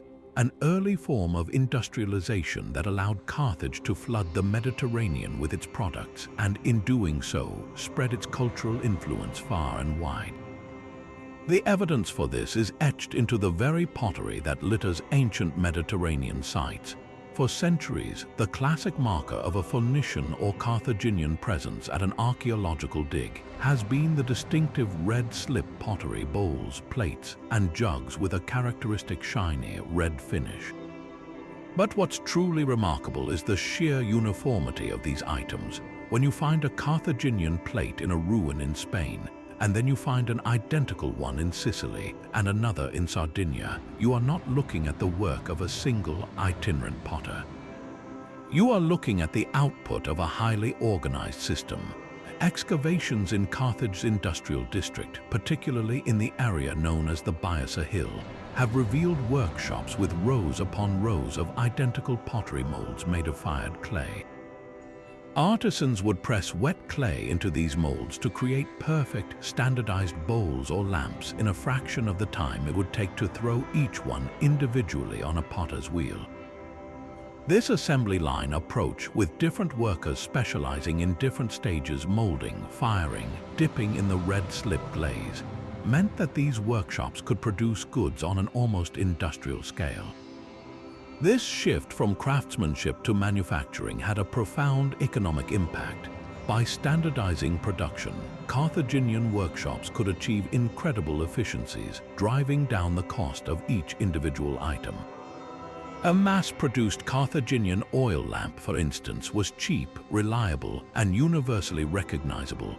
This created a perfect product for trade. A merchant ship could carry hundreds of these lamps, along with thousands of bowls and amphorae, as low-value but high-volume cargo that would find a ready market in every port. These goods became the ancient equivalent of inexpensive, imported household items that we might buy today. For the peoples living in places like Sardinia or southern Spain, using a Carthaginian plate or lamp became a normal part of daily life. This was a subtle but powerful form of economic and cultural influence. It wasn't just about commerce, it was about making the Carthaginian way of life, as reflected in its material culture, the default standard across the Western Mediterranean. The very ubiquity of these objects created a sense of a connected, Carthaginian-dominated world. The genius of this system extended beyond simple pottery. The same principles of standardization were applied to one of their most critical industries, shipbuilding. To maintain a fleet of hundreds of warships and countless merchant vessels, Carthage could not afford to have each ship be a unique creation. They developed prefabrication techniques that would seem familiar in a modern shipyard. Standardized wooden components, keels, planks, ribs, and oars would be produced in specialized workshops based on a set of approved designs. These pre-made parts could then be assembled quickly in dockyards, almost like a giant, complex kit. This meant that a fleet could be repaired or even replaced with astonishing speed. If a squadron of quinqueremes was lost in a storm, the Carthaginian state could mobilize its workshops to produce a new squadron in a matter of months, not years. This ability to rapidly regenerate naval power was a key strategic advantage, one that constantly frustrated their Roman rivals. This approach to standardized, large-scale production is a clear precursor to the assembly lines that would define the industrial age, a testament to a civilization that understood the power of efficiency and scale long before the concept of industry even existed. But this manufacturing prowess also hints at a darker, more complex side of the Carthaginian economy. To produce goods on such a massive scale required a massive labor force. The evidence points to the extensive use of slave labor within these industrial workshops. While skilled artisans would have overseen the process, the repetitive, grueling work of mixing clay, feeding kilns, and moving heavy materials was likely performed by enslaved people, captured in war or purchased from slave markets. This creates a troubling picture. The affordable, mass-produced goods that spread Carthaginian influence across the ancient world were, in part, built on a foundation of human bondage. It forces us to recognize that the efficiency and economic power we admire was inextricably linked to a brutal social reality, a reminder that ancient innovations often came at a profound human cost. The silent, standardized pottery sherds found across the Mediterranean thus carry a dual legacy, one of brilliant economic strategy and another of the suffering that made that strategy possible. This practice of religious diplomacy was far from a simple theological exercise. It was a calculated and highly effective instrument of foreign policy, a kind of spiritual bridge building that greased the wheels of commerce and empire. When a Carthaginian merchant or diplomat arrived in a Greek colony like Syracuse in Sicily, they weren't just foreigners with strange gods. They could present themselves as fellow worshippers. They could point to their primary god, Baal Hammon, the lord of the sky and the storm, and say, "You know him as Zeus." They could speak of their protective goddess Tanit and identify her with the powerful Hera, queen of the Greek pantheon. This wasn't merely a polite comparison. It was a strategic alignment that instantly transformed a potential cultural chasm into common ground. A Greek official, hearing that the Carthaginians honored a version of Zeus, would be more inclined to see them as civilized counterparts rather than alien barbarians, making complex trade agreements and political treaties significantly easier to negotiate. It created an immediate, shared language of devotion that could bypass distrust and foster a sense of mutual understanding, however superficial it might have been beneath the surface. The brilliance of this syncretism lay in its flexibility. It was a two-way street that allowed Carthage to absorb and integrate the gods of others, making their own pantheon a dynamic, ever-expanding reflection of their commercial network. They didn't just equate their gods with others, they actively welcomed foreign deities into their own cities, giving them a home and a role within the Carthaginian spiritual landscape. The Egyptian goddess Isis, revered as a powerful magician and the protector of sailors, found a particularly warm reception in the port cities of Carthage. For an Egyptian or Greek sailor far from home, seeing a temple to Isis on the Carthaginian waterfront was a profound comfort. It signaled that this was a place where their beliefs were respected, that the gods who watched over them on their perilous journey were also present here. This transformed Carthage from a mere trading post into a safe spiritual harbor, encouraging merchants to choose its ports over rivals, knowing they could give thanks for a safe passage or pray for a profitable voyage in a familiar sacred space. This policy of divine hospitality was a masterstroke of soft power, fostering goodwill and loyalty among the diverse peoples who moved through their empire. This religious strategy reached its most sophisticated form in the creation of composite deities, figures who embodied the merged identities of two cultures. The most prominent example is the fusion of the Greek hero Heracles with the Carthaginian god Melkart. Melkart, whose name means king of the city, was the patron god of Tyre, the Phoenician mother city of Carthage, and was a deity associated with monarchy, the underworld, and colonial expansion. Heracles in the Greek world was the ultimate hero, a symbol of strength, endurance, and journeying. By merging them into Heracles Melkart, Carthage created a powerful symbolic figure who could appeal directly to the Greek world. A Greek could look upon a statue of Heracles Melkart and recognize the familiar lion skin and club of Heracles, but for the Carthaginian, it represented their own foundational deity. This allowed for a shared cult, a point of common worship that could strengthen political alliances. A treaty sworn in the name of Heracles Melkart carried weight for both parties, binding them together under a shared divine witness. It was a form of spiritual diplomacy that created a unified symbolic language out of two distinct cultural traditions. Beyond the realm of high diplomacy, this syncretism filtered down into the everyday lives of ordinary Carthaginians, creating a uniquely blended material culture that archaeologists find fascinating. In the ruins of a wealthy Carthaginian home, you might discover a beautifully crafted cosmetic box made from ivory. The box itself might be carved in a distinctively Egyptian style, depicting scenes of the Nile. But the figure revered inside the home, represented by a small amulet, could be the Carthaginian goddess Tanit, yet depicted with attributes of the Egyptian goddess Hathor. This wasn't a case of religious confusion, but rather a confident cosmopolitan identity. A Carthaginian merchant family saw no contradiction in appreciating Egyptian art, using Greek pottery, and worshipping their own gods in a blended way. This cultural fluency was a direct result of the state's policy of religious and cultural assimilation. It produced citizens who were adept at moving between different cultural worlds, making them more effective traders, diplomats, and empire builders. Their personal spirituality became a mirror of their commercial reach, a private reflection of the public strategy that ensured their goods and their influence flowed smoothly across the ancient world. But while religious diplomacy smoothed the path for merchants and cultural assimilation bound the empire together, a sprawling commercial network dealing in vast sums of money and complex contracts required something far more solid than goodwill to function. It demanded predictability, fairness, and a clear set of rules that everyone, from the wealthiest ship owner to the simplest dockworker, could understand and rely upon. This brings us to a 17th forgotten practice, one that moved Carthage from the realm of clever strategies into the foundation of civilized society itself: the development of a comprehensive written legal code.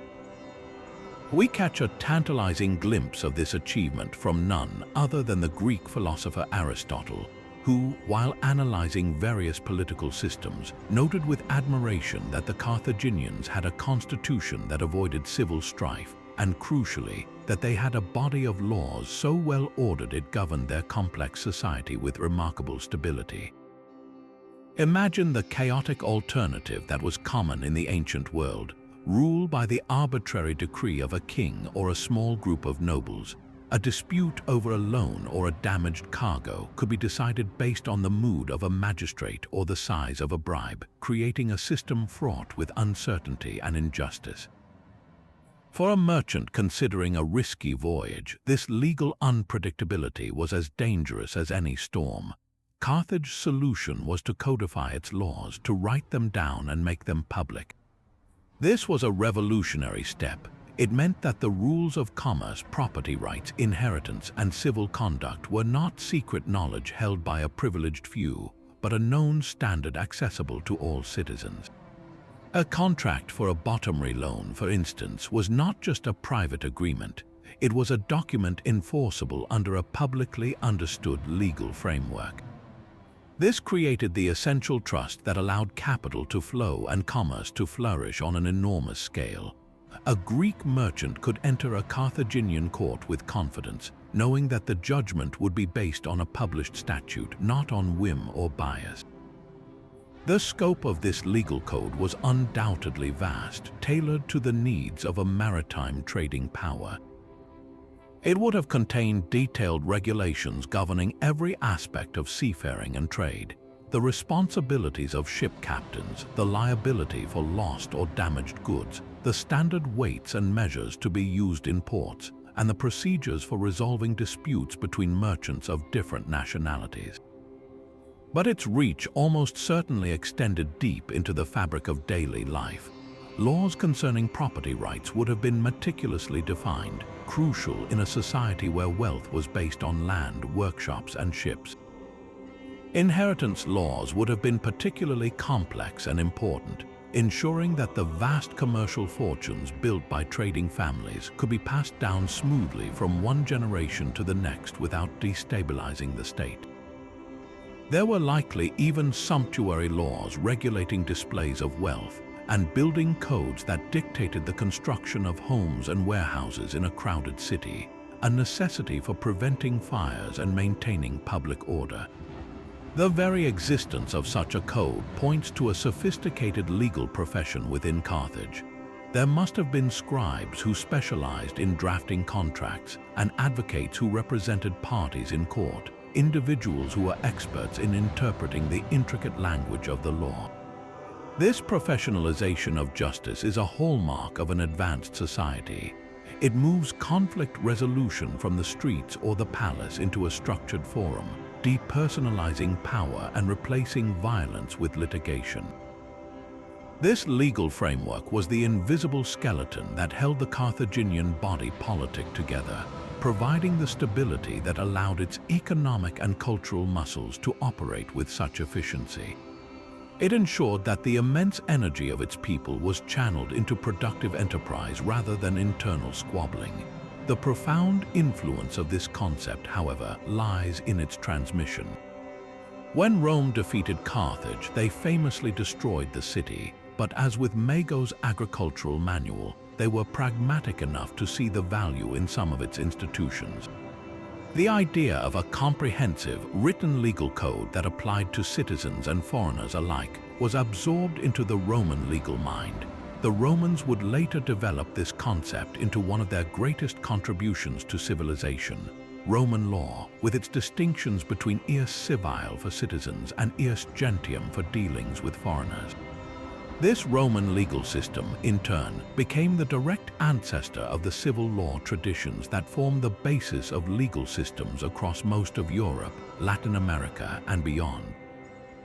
The principle that a society should be governed by known, written laws rather than the arbitrary will of a ruler is a cornerstone of Western jurisprudence. While we rightly credit Rome for codifying and spreading this idea, the historical record suggests that the Carthaginians, a nation of merchants who understood the necessity of rules for business, had already implemented it with stunning success. The ghost of their forgotten legal code lives on every time a modern court delivers a judgment based not on personal opinion, but on the impartial authority of a written statute. Yet for all the brilliance of their written laws and their mastery over the physical world, the Carthaginians may have engaged in a practice so subtle that it ultimately sealed their fate in the historical record. This is the paradox of the 18th forgotten practice, a strategy of deliberate historical obscurity. Consider the sheer imbalance of the evidence we have. We know the intricate details of Roman politics, their triumphs and failures, their family feuds and personal vices, because they wrote it all down with an almost obsessive desire for self-documentation. But from Carthage, the victor's great rival, we have almost nothing written by its own people. No grand historical narratives, no epic poems celebrating Hannibal's crossing of the Alps, no personal memoirs from its merchant princes. Our entire understanding of this great civilization is filtered through the hostile, deeply biased accounts of its Greek and Roman enemies. What if this silence is not an accident of destruction, but the result of a conscious, calculated policy by the Carthaginian elite to treat their own history as a state secret? Ponder the mindset of a ruling class whose power was built on information asymmetry. Their naval routes, their financial instruments, their sources of Tyrian purple, all of these were guarded with a paranoid intensity. In such a culture, knowledge was not just power, it was survival. The inner workings of their government, the details of their diplomatic negotiations, the true strengths and weaknesses of their society would have been considered highly sensitive intelligence. To write these things down in a comprehensive, accessible way would be to create a handbook for their enemies. A captured history of Carthage would have been a treasure trove for Roman spies, revealing the fault lines in their political system, the vulnerabilities in their economic model, and the secret alliances that held their empire together.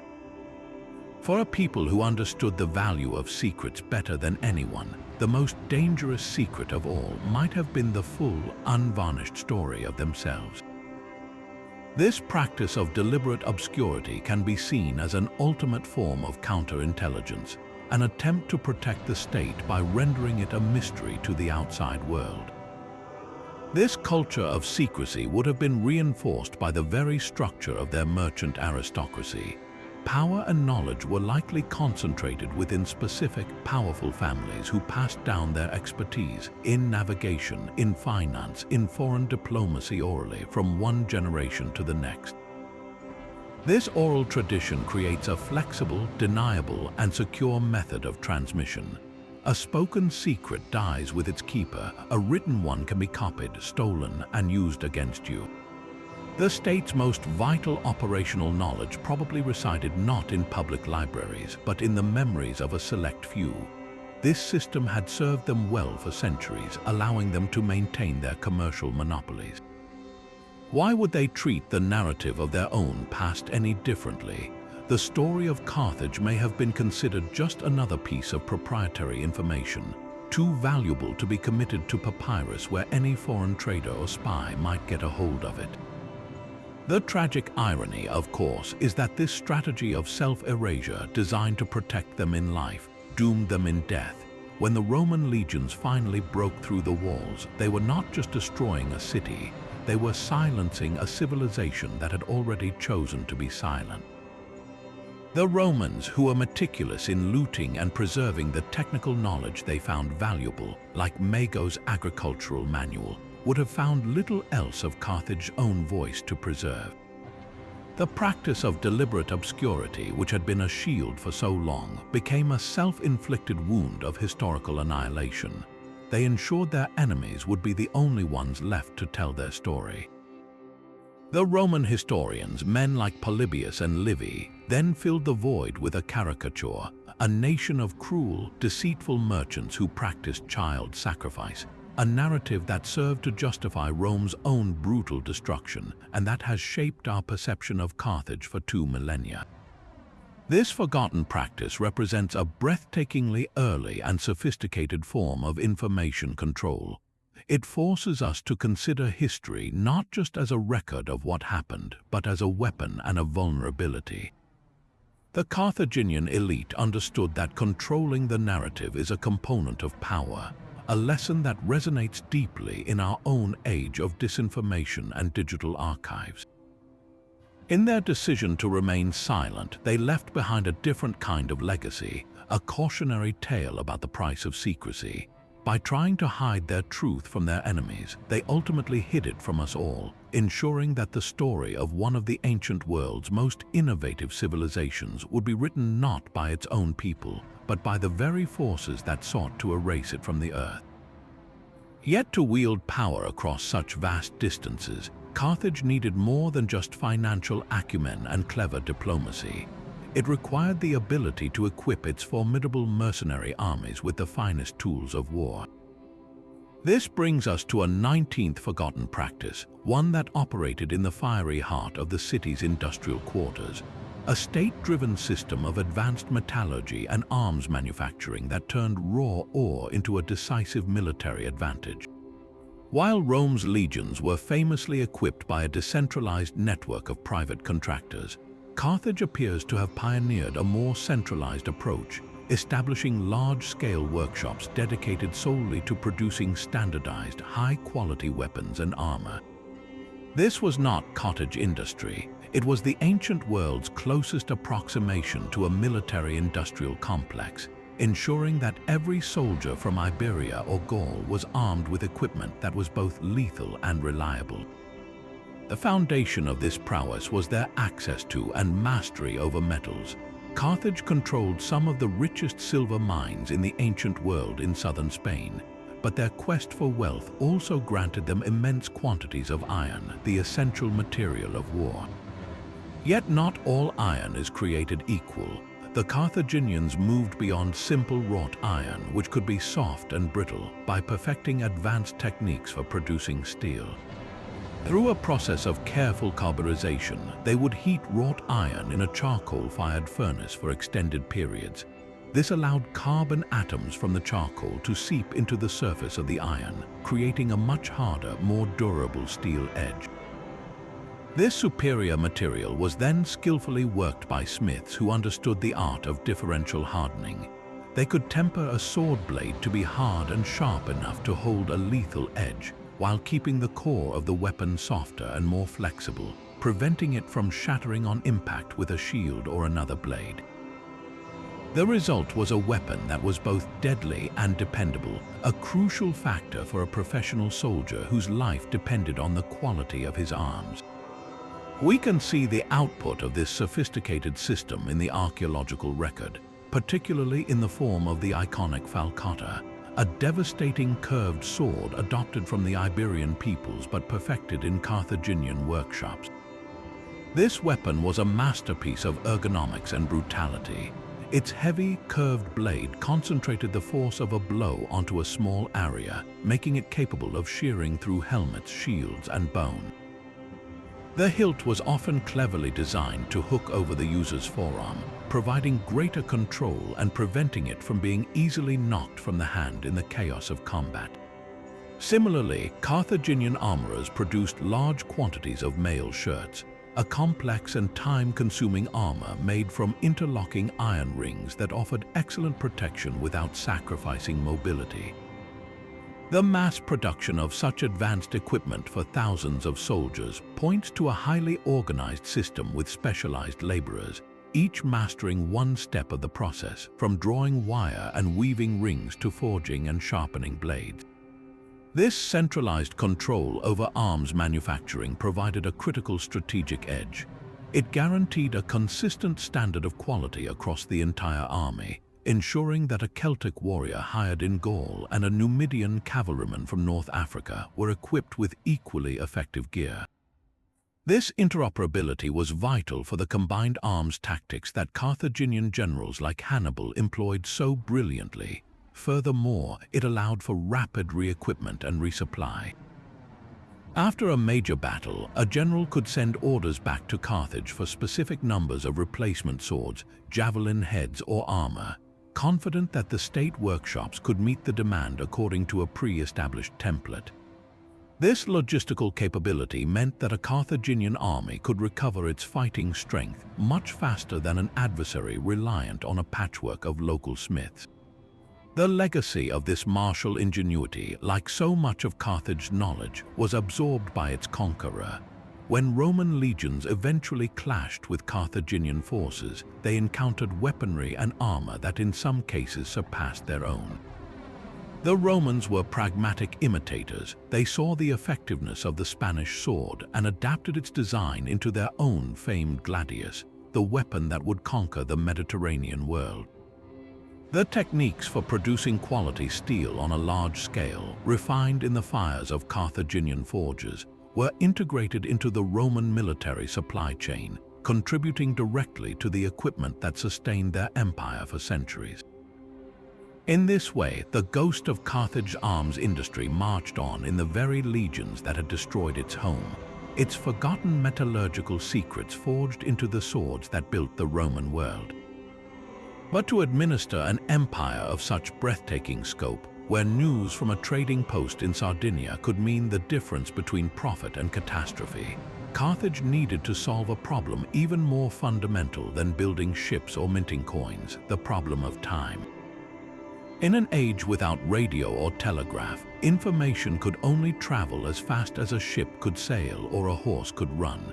And the Mediterranean was a vast expanse where weeks or even months could separate a crisis from the capital's response. Their solution was the creation of history's first sophisticated, trans-Mediterranean communication network, a 20th forgotten practice that turned the sea from a barrier into a nervous system, allowing the city's will to be felt instantaneously across its entire domain. This was not a single technology, but a brilliant, layered system that combined the speed of fire, the reliability of the sea, and the cunning use of nature itself. The most dramatic layer of this network was its system of signal stations, a chain of watchtowers perched on strategic headlands and high points from the coast of North Africa all the way to Sicily, Sardinia, and southern Spain. These were not simple lookout posts. They were sophisticated relay stations staffed by dedicated crews.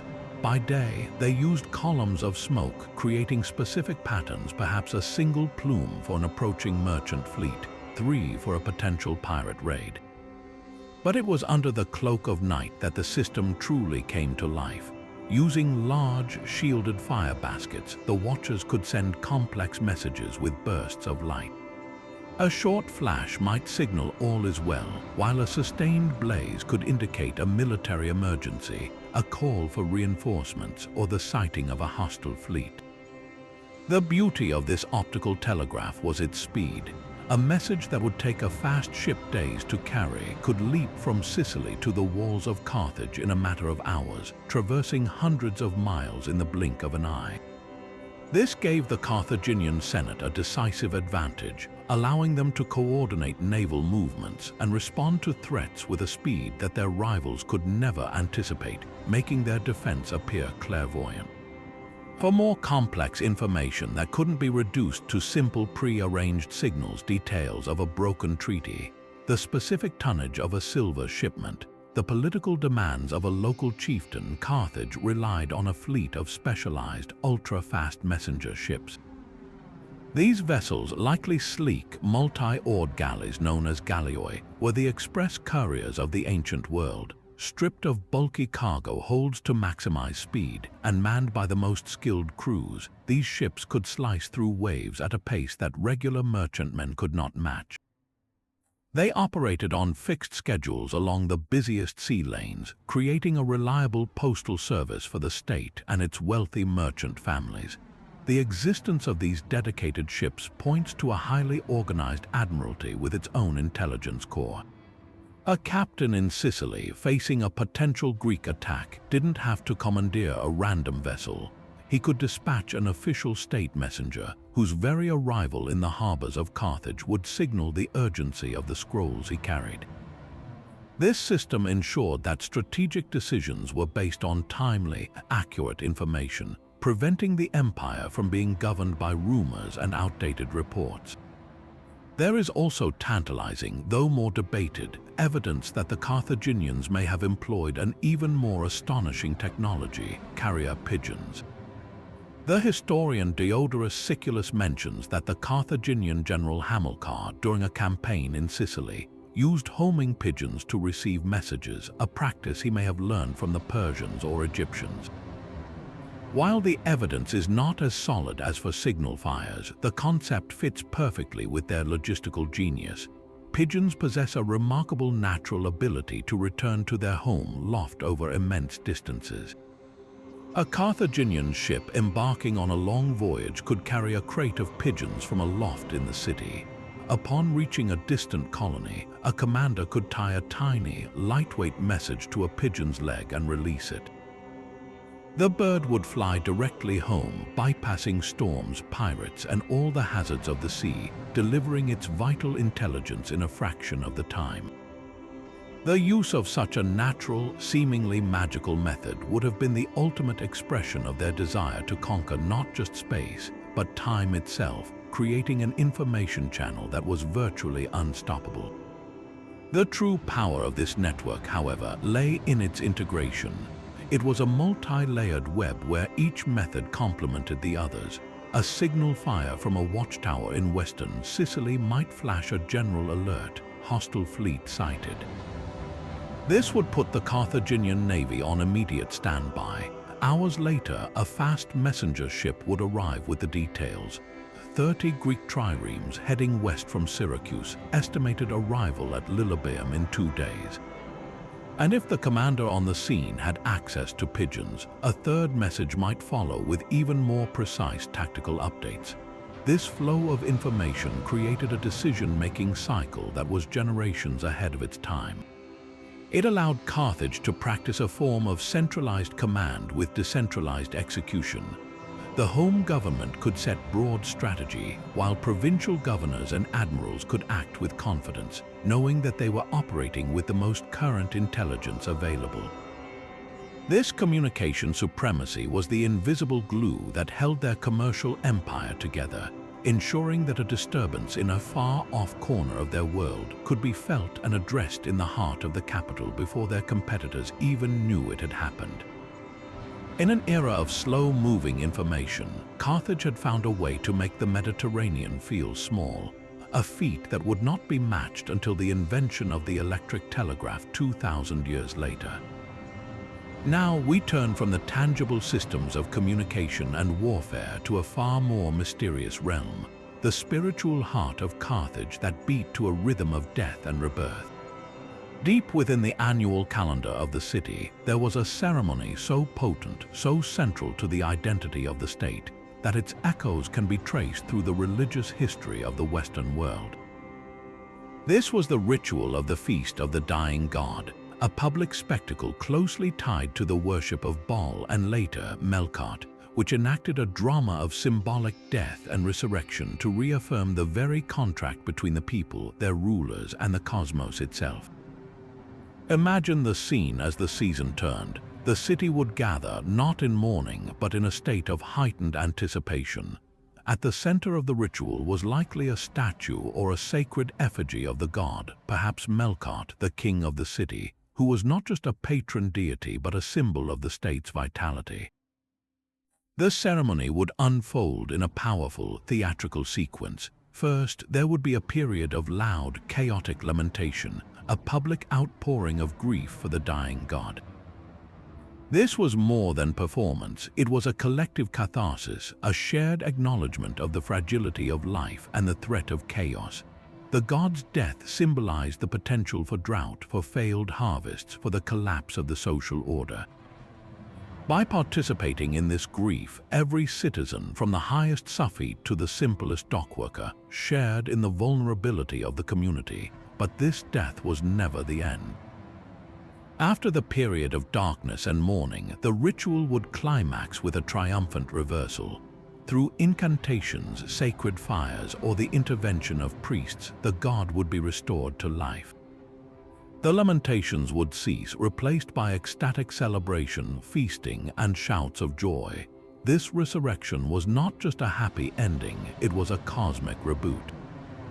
It symbolically guaranteed the return of the spring rains, the fertility of the fields, and the continued prosperity of the nation. The god's rebirth was the state's rebirth. This cyclical drama served a profound psychological and political purpose. It reinforced social cohesion by binding everyone together in a shared emotional experience that transcended class. It demonstrated that the ruling aristocracy, through their priestly roles, held the divine mandate to guide the people through cycles of crisis and renewal. Their authority was legitimized by their ability to orchestrate this symbolic victory over death itself. The significance of this practice extends far beyond Carthage, placing it within a vast tapestry of Mediterranean mystery cults. The pattern of a dying and rising deity is one of the most enduring archetypes in ancient religion. We see it in the Egyptian story of Osiris, cut down by his brother Set and resurrected by his wife Isis to become the lord of the underworld. We see it in the Greek cult of Dionysus, a god torn apart and reborn, whose followers sought ecstatic liberation.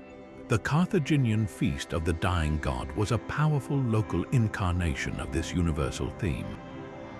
It offered participants a profound sense of hope and order, a promise that death and hardship were not final, but part of a larger, divinely sanctioned cycle. This concept of sacrificial death leading to life would resonate powerfully centuries later, influencing the philosophical soil from which concepts of resurrection in Hellenistic and even early Christian thought would grow. In this forgotten Carthaginian rite, we find a deep, primal understanding of the human need to find meaning in mortality, and a ritual blueprint for renewal that would quietly shape religious imagination for millennia to come. But the intricate web of communication and shared religious belief that bound the empire together required one final, deeply personal element to become truly unbreakable. While signal fires could relay a message and shared gods could build goodwill, the most durable bonds in the ancient world were often sealed not with a treaty but with a wedding vow. Carthage mastered a 22nd forgotten practice that would become a cornerstone of statecraft for millennia to come: the strategic use of royal marriages to cement political and military alliances. This was far more than simple diplomacy. It was a calculated, long-term investment in blood ties, transforming potential rivals into kin and ensuring that the security of the empire was quite literally a family matter. Imagine a powerful Numidian chieftain, a leader of the fierce nomadic horsemen whose control of the North African plains made them crucial allies or dangerous enemies. A Carthaginian delegation might arrive with gifts and promises, but the most potent offering they could present was a marriage contract. A daughter from one of Carthage's great aristocratic families, a woman raised in the heart of the commercial republic, would be pledged to the chieftain's son. For the Numidian leader, this was an offer of immense prestige. It elevated his lineage, connecting his family directly to the wealth and power of the greatest city in the Western Mediterranean. It was a tangible sign that Carthage viewed him not as a subordinate but as a partner. For Carthage, the benefits were even more profound. This marriage created a bond that was far stronger than any parchment treaty.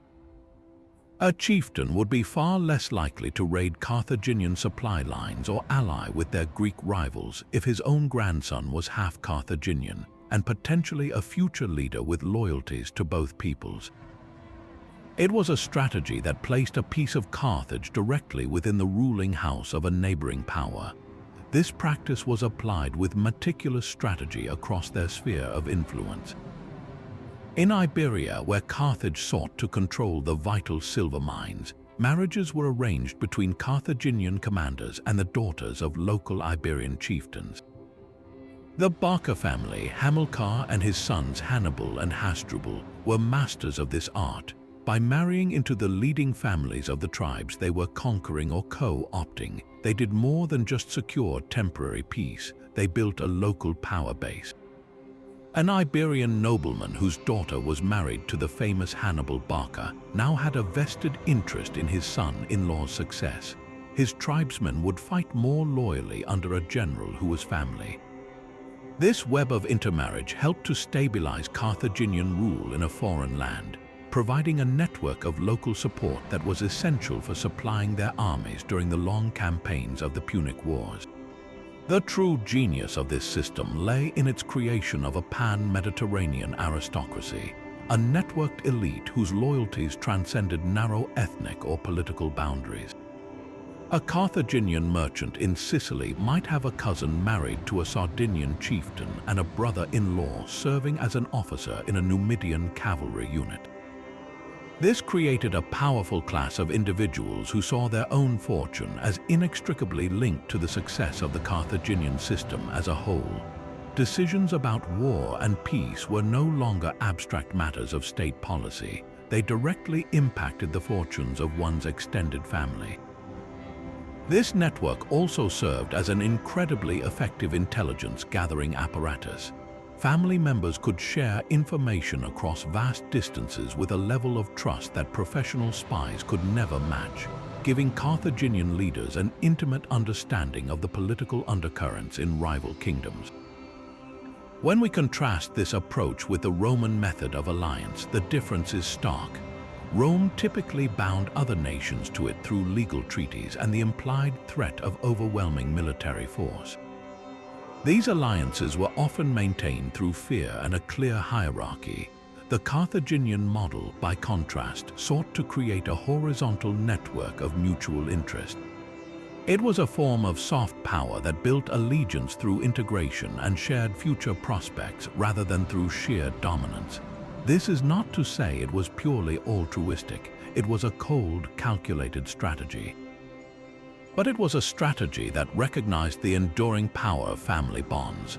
The children of these unions, raised with a foot in both cultures, became living bridges between Carthage and the wider world, ensuring that the influence of the great trading city was woven directly into the genealogical fabric of the ancient Mediterranean, a legacy of connection that outlasted temples and treaties. Yet for all the brilliance of their political alliances and communication networks, the sheer survival of a metropolis like Carthage hinged on a far more basic necessity, one that its North African environment made incredibly scarce: a reliable supply of fresh water. Perched on a peninsula with a climate of long, dry summers, the city faced a constant hydrological challenge. Its solution was a 23rd forgotten practice, a masterpiece of civic engineering that transformed urban survival into an art form. The Carthaginians did not just find water, they learned to capture, store, and distribute it with a sophistication that would become the hidden blueprint for cities across the Roman Empire. The foundation of this system was not a single aqueduct bringing water from distant mountains, a Roman innovation that would come later, but a vast, decentralized network of colossal cisterns. Imagine the city's landscape dotted with these immense underground reservoirs, some public and monumental, others private and hidden beneath the courtyards of wealthy villas. These were not simple wells or small storage pits. They were engineering marvels, often carved directly into the soft sandstone bedrock, and then meticulously lined with a special, waterproof plaster made from lime and crushed pottery, a mixture known as opus signinum. This plaster was incredibly effective at creating a non-porous barrier, preventing precious water from seeping back into the thirsty earth. The scale was staggering. Some of the largest public cistern complexes could hold millions of gallons of rainwater collected during the brief winter rainy season. This was a strategy of mass storage, a way of banking a vital resource during times of plenty to draw upon during the inevitable months of drought. But the genius of the system lay in its integration with the very architecture of the city. Carthage was built on a series of hills, and the Carthaginians used this topography to their advantage. They constructed a complex network of gently sloping channels and underground pipes that collected runoff from paved streets and the vast, inclined surfaces of public buildings and private roofs. This gravity-fed system directed every possible drop of rainwater toward the cisterns. Furthermore, they understood the importance of water quality. Many cisterns featured sophisticated settling tanks at their inlets. As water flowed into the main chamber, heavier sediments like sand and silt would sink to the bottom of these initial tanks, allowing cleaner water to enter the main reservoir. Some homes even had a secondary, smaller cistern for filtering water before it was drawn for drinking, using layers of sand and charcoal, a primitive but effective form of purification that speaks to their concern for public health. This mastery of hydraulics extended beyond simple storage to pressurized distribution. While the Romans would later become famous for their towering aqueducts and public fountains, the Carthaginians had already developed systems to move water under pressure to where it was needed. Using networks of lead and ceramic pipes, they could supply public fountains located in neighborhoods far above the level of the main cisterns. This was achieved through clever engineering, perhaps using a series of smaller, intermediary cisterns that acted like pressure towers, or through the principles of communicating vessels. This meant that even citizens living on the city's highest points had access to running water, a level of urban convenience that was rare in the ancient world. This pressurized system also fed the city's sophisticated sewers, which carried waste away from residential areas and out to sea, preventing the kind of sanitation crises that plagued other large cities. The legacy of this hydraulic genius was not lost on the Romans. When they finally conquered Carthage and decided to rebuild it as a Roman colony a century later, they were confronted with the same environmental challenges. Instead of starting from scratch, they looked to the existing infrastructure. They found the Carthaginian cistern system to be so effective that they not only repaired and expanded it, but they also adopted its core principles for their own cities across North Africa. The techniques of opus signinum plaster, the design of large-scale reservoir complexes, and the methods for capturing rooftop runoff became standard features of Roman engineering in arid regions. The vast cisterns that still stand today in places like Constantinople, capable of holding millions of gallons, are the direct descendants of the models first perfected in Carthage. In this way, the most essential knowledge of the vanquished city, how to sustain life in a harsh land, flowed silently into the infrastructure of the empire that destroyed it, ensuring that every Roman citizen who drank from a public fountain in a North African city was partaking in a forgotten legacy of Carthaginian ingenuity. But even the most advanced communication network and the strongest blood alliances are of little use if your enemy's will to fight remains unbroken. This brings us to a 24th forgotten practice, one that moved the battlefield from the physical realm to the very minds of their adversaries. The Carthaginians were not just masters of trade and combat, they were early pioneers of psychological warfare, understanding that victory could be achieved by shattering an opponent's morale and confidence long before the first spear was thrown. Their approach was a sophisticated, multi-pronged campaign that leveraged their reputation, their religion, and masterful misinformation to create an aura of invincibility that often made conquest possible without a major battle. The foundation of this psychological advantage was the deliberate cultivation of their own mythos. For centuries before Hannibal's famous campaign, Carthage had worked to project an image of unimaginable wealth and inexhaustible power. Greek and Roman traders returning from Carthaginian ports would spread tales of a city where the very temples were roofed in gold, where elephants, creatures most had only heard of in legends, were a common sight, and whose merchant princes conducted business on a scale that dwarfed the fortunes of any other nation. This wasn't just boastful pride, it was a calculated strategy. By presenting themselves as an almost mythical entity, a civilization of boundless resources, they planted a seed of doubt in the minds of potential rivals. How could a smaller city-state hope to challenge a power that seemed to command the wealth of the entire world? This perception of limitless means served as a powerful deterrent, encouraging smaller nations to seek alliance rather than confrontation, believing that any war against Carthage would be a futile struggle against a force of nature. Their religion, often a source of fear and misunderstanding for their enemies, was also weaponized. The rumors and realities of the Tophet, the sacred precinct associated with sacrifices to Baal Hammon and Tanit, were allowed to fester and grow in the telling. To a Greek or Roman, the idea that the Carthaginians would willingly offer their own children to secure divine favor was the ultimate sign of barbaric fanaticism. But from a psychological perspective, this reputation for extreme devotion was a fearsome asset. It signaled to the world that the citizens of Carthage were not like other people. They were capable of a level of commitment so absolute, so terrifying, that they would pledge what was most precious to them for victory. This created a chilling calculus for any opposing general. You would not just be fighting soldiers, but fanatics who believed their gods demanded their success and would reward them for any sacrifice. The aura of religious fervor made the Carthaginian army seem not just professional, but possessed of a supernatural resolve that was deeply unsettling to their more pragmatically religious foes. It was Hannibal Barca, however, who elevated this practice into a systematic art form during his 15-year campaign in Italy. His strategy was not merely to defeat Roman legions in the field, but to dismantle the very system of alliances that formed the backbone of Roman power on the Italian peninsula.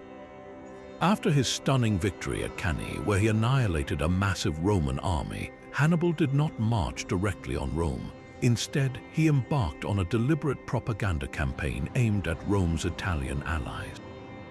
He released thousands of non-Roman prisoners without ransom, sending them home with a clear message. Hannibal was not fighting the Italian peoples, but their Roman overlords. He proclaimed himself a liberator, fighting to free Italy from the tyranny of Rome. To give weight to his words, he treated the lands of allied communities with respect, while systematically devastating the farms of Roman citizens, creating a stark visual contrast between his friendship and his wrath. He complemented this political messaging with chilling psychological theater. Following his victory at Lake Trasimene, he ordered his men to collect the rings from the fingers of thousands of slain Roman aristocrats. He then had this massive collection of gold rings, symbols of status and senatorial power, sent back to Carthage as a trophy, but he also ensured that news of this act spread far and wide through Italy. The message was brutal and unmistakable. The pride of Rome, its ruling class, could be stripped from them as easily as a ring from a dead man's hand. He understood the power of symbols, and he used them to humiliate his enemy and embolden those who might consider switching sides. This constant, targeted psychological pressure, combined with his battlefield genius, successfully convinced several major Italian cities, most notably Capua, to defect from the Roman alliance. Hannibal's campaign proves he understood a fundamental truth that would become a cornerstone of modern warfare, that the center of gravity in a conflict is often not the enemy's army, but their will to fight and the political cohesion of their coalition. By weaponizing perception and narrative, he came closer to destroying Rome than any foreign general ever would, demonstrating that the most powerful siege engine can sometimes be a well-crafted story. This sprawling commercial empire, with its sophisticated laws and complex logistics, could not have been managed by instinct alone.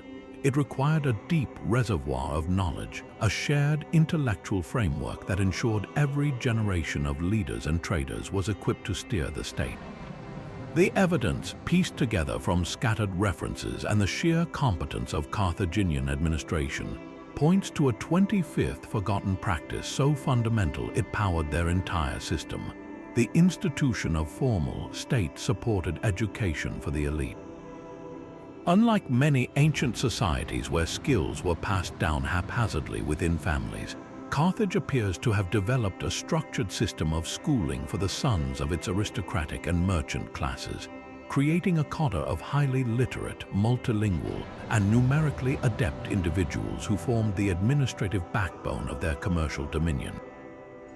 Imagine a young boy from a wealthy Carthaginian family, his future not left to chance but mapped out in a rigorous curriculum designed for one purpose: to perpetuate the city's power. The cornerstone of this education was undoubtedly literacy, but not merely for reading poetry or myths. The primary text was likely a complex commercial contract or a diplomatic communique. Students would have mastered not only their own Phoenician Punic script but also Greek, the lingua franca of Mediterranean trade and high culture. This bilingualism was a practical necessity. To negotiate a treaty with a Sicilian Greek city, to decipher a bill of lading from Alexandria, or to understand the latest philosophical ideas that might influence political thought, a Carthaginian leader needed to be fluent in Greek. This educational emphasis created a ruling class that was culturally fluent, able to move seamlessly between different worlds and gain the trust of foreign partners. It was a strategic investment in soft power, ensuring that their diplomats and merchants were never at a linguistic disadvantage. But running a global enterprise requires more than just languages. At the heart of the curriculum would have been a strong emphasis on mathematics and accounting, far beyond simple arithmetic. Carthaginian students likely learned a sophisticated form of bookkeeping, a precursor to double-entry accounting, essential for tracking the immense profits and losses of long-distance voyages. They would have studied the mathematics of interest, crucial for understanding the bottomry loans that financed their fleets. Geometry was not an abstract science but a practical tool for surveying land, calculating the volume of ship hulls, and most importantly, for the art of navigation. The ability to use the stars to plot a course, to calculate latitude by measuring the angle of the North Star, and to estimate distances traveled based on speed and time. These were not mystical secrets but taught skills, the applied mathematics that kept their ships on course and their trade routes secure. This focus on numeracy created a ruling class that thought in terms of balances, risks, and probabilities, their minds trained to see the world through a lens of calculated advantage. The final and perhaps most distinctive component of this education would have been what we might now call a practical masters in global affairs. The sons of merchants would have studied the Periplus of Hanno not as an adventure story, but as a confidential geographical and economic report on the resources of West Africa. They would have memorized the political landscapes of Sicily, Sardinia, and Spain, knowing which local chieftains were reliable allies, which ports offered the safest harbors, and where the next potential conflict might arise. This knowledge was the state's most valuable intellectual property, and its systematic transmission to the next generation ensured continuity and strategic memory. A young man destined for the Council of Elders would have learned the principles of Carthaginian law and the delicate balance of their mixed constitution, understanding his future role within it. This was education as strategic indoctrination, designed to produce not just knowledgeable individuals, but loyal and effective stewards of the Carthaginian system. The result of this educational investment was a remarkably capable and consistent administrative class. For centuries, Carthage produced a succession of skilled generals, shrewd diplomats, and fabulously successful merchants. This was not a coincidence. It was the output of a system that identified talent within the elite and then refined it through a standardized, demanding process. This created a shared mindset, a common way of analyzing problems, and a unified understanding of the state's goals. When a Carthaginian fleet admiral, a provincial governor, and a treasury official could all operate from the same base of knowledge and strategic principles, the entire machinery of state functioned with a cohesion that its rivals struggled to match. The city's legendary stability, noted by Aristotle, was in no small part due to this educational program that reliably reproduced a class of leaders who were not only born to power, but were rigorously trained to wield it effectively. In the quiet classrooms of Carthage, away from the noise of the harbor and the Senate, the true, enduring engine of their empire was being quietly assembled, one disciplined mind at a time.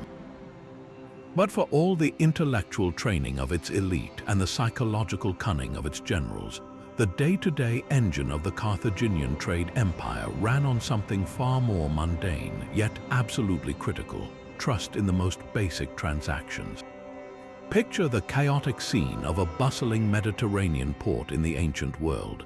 A merchant from Egypt has just unloaded a shipment of fine papyrus. A Carthaginian trader offers a chest of Spanish silver in exchange.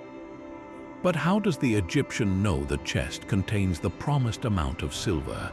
How does the Carthaginian verify the quality and dimensions of the papyrus rolls?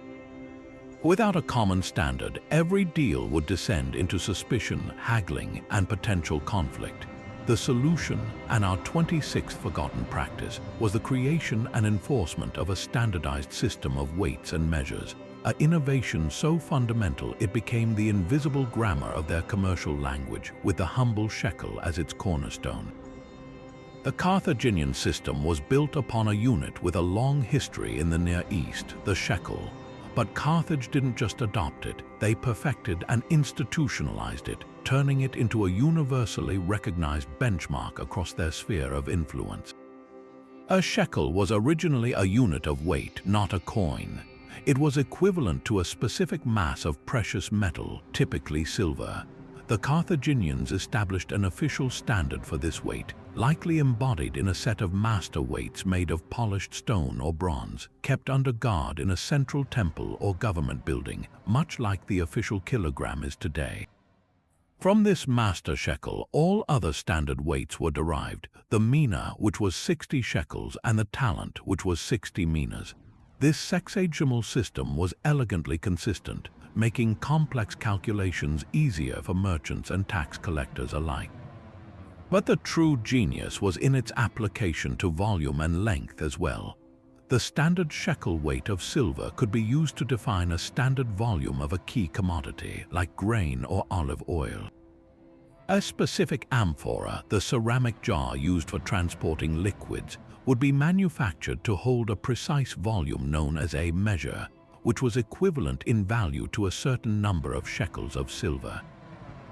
Similarly, a standard unit of length, perhaps based on a royal cubit, would be used for measuring textiles or timber. The practical impact of this standardization on the docks of Carthage was transformative.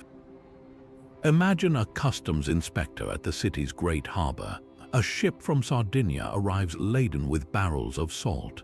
The inspector doesn't need to negotiate or guess. He has official, certified bronze weights. He places the standard weight on one side of a scale and the merchant's salt on the other. If they balance, the tax owed is calculated automatically based on the known value per unit weight. The transaction is fast, fair, and transparent. This efficiency was a powerful attractor for foreign merchants. They knew that in a Carthaginian port, they would be treated according to a clear, consistent set of rules. The reduction in fraud was equally significant. A dishonest merchant could no longer use secretly heavy weights when buying and light weights when selling. With official standards and overseers, such deception became much riskier. This fostered a climate of commercial trust that encouraged larger volumes of trade and more complex transactions, as parties could agree on prices and quantities with confidence, even if they never met in person. This system also became a powerful tool of economic integration and control. As Carthage established colonies and trading posts across the Western Mediterranean, it exported its standardized system of weights and measures. A merchant in a Carthaginian colony in Sicily would use the same shekel weights as a merchant in Sardinia or southern Spain. This created a seamless commercial zone where goods could be valued and exchanged without the need for constant conversion or negotiation. It was the ancient equivalent of a common currency area, but for all goods, not just coinage. For the Carthaginian state, this was a subtle form of imperialism. By making their standard the default for international trade in the region, they positioned themselves as the indispensable arbiters of value. A local tribe that adopted the Carthaginian shekel for weighing its own goods was already being drawn into the Carthaginian economic orbit. The standard became a powerful, silent force for creating dependency and reinforcing Carthage's central role as the commercial hub of the Western Mediterranean. The enduring legacy of this practice is a testament to its sheer practicality. When the Romans conquered Carthage territories, they encountered this sophisticated system already in place. The Roman units of weight and measure, such as the as and the libra, were different, but the principle of state-enforced standardization was a lesson they learned from their defeated rivals. The Romans would later become famous for imposing their own standards, their own currency, and their own systems of measurement across their entire empire, a policy that was crucial for its administrative cohesion. In a very real sense, the Carthaginian commitment to a universal standard prefigured the Roman one. The need for a common language of commerce is a constant throughout history, from the shekel weights in Carthage harbors to the specifications that allow a container ship to dock anywhere in the world today. The ghost of the Carthaginian shekel lives on in every internationally recognized unit of measurement, a forgotten foundation of the trust that makes a global economy possible. Yet, even with a rigid system of laws and standardized commerce, the Carthaginians understood that a society, especially one built on the immense inequality of the ancient world, required a crucial pressure valve, a sacred space where the absolute power of the state could be momentarily suspended. This brings us to a sanctuary not of walls but of principle, the practice of asylum. Within the hallowed grounds of certain temples, particularly those dedicated to the healing god Eshmun and the protective goddess Tanit, a remarkable tradition existed. A slave fleeing a brutal master, a debtor escaping crushing obligations, or even a criminal fearing swift retribution could cross a sacred threshold and claim protection. This was not lawlessness, it was a higher law, a deeply embedded religious custom that created islands of mercy within a society otherwise defined by its ruthless commercial and military pragmatism. The experience of seeking this refuge would have been profoundly dramatic. Imagine a runaway slave, his body bearing the marks of his servitude, stumbling through the streets of Carthage, his pursuers close behind. His only hope is to reach the temple of Eshmun before he is caught. He bursts into the sacred precinct, perhaps grasping the horns of the altar, a universal ancient gesture of supplication. At that moment, a profound transformation occurred. The temple priests, who served as both religious figures and ad hoc legal arbiters, would intervene. The slave's master, no matter how powerful or angry, was forced to halt. To violate the sanctuary, to drag a supplicant from the altar, was considered an act of sacrilege, an offense against the god that could bring divine wrath upon the entire community. The sanctuary thus created a temporary sacred pause, a space where the normal social hierarchy was inverted, and the most vulnerable individual could appeal to a power higher than any mortal authority. The reasoning behind this practice was multifaceted, blending religious belief with sophisticated social management. On a spiritual level, it reinforced the ultimate authority of the gods.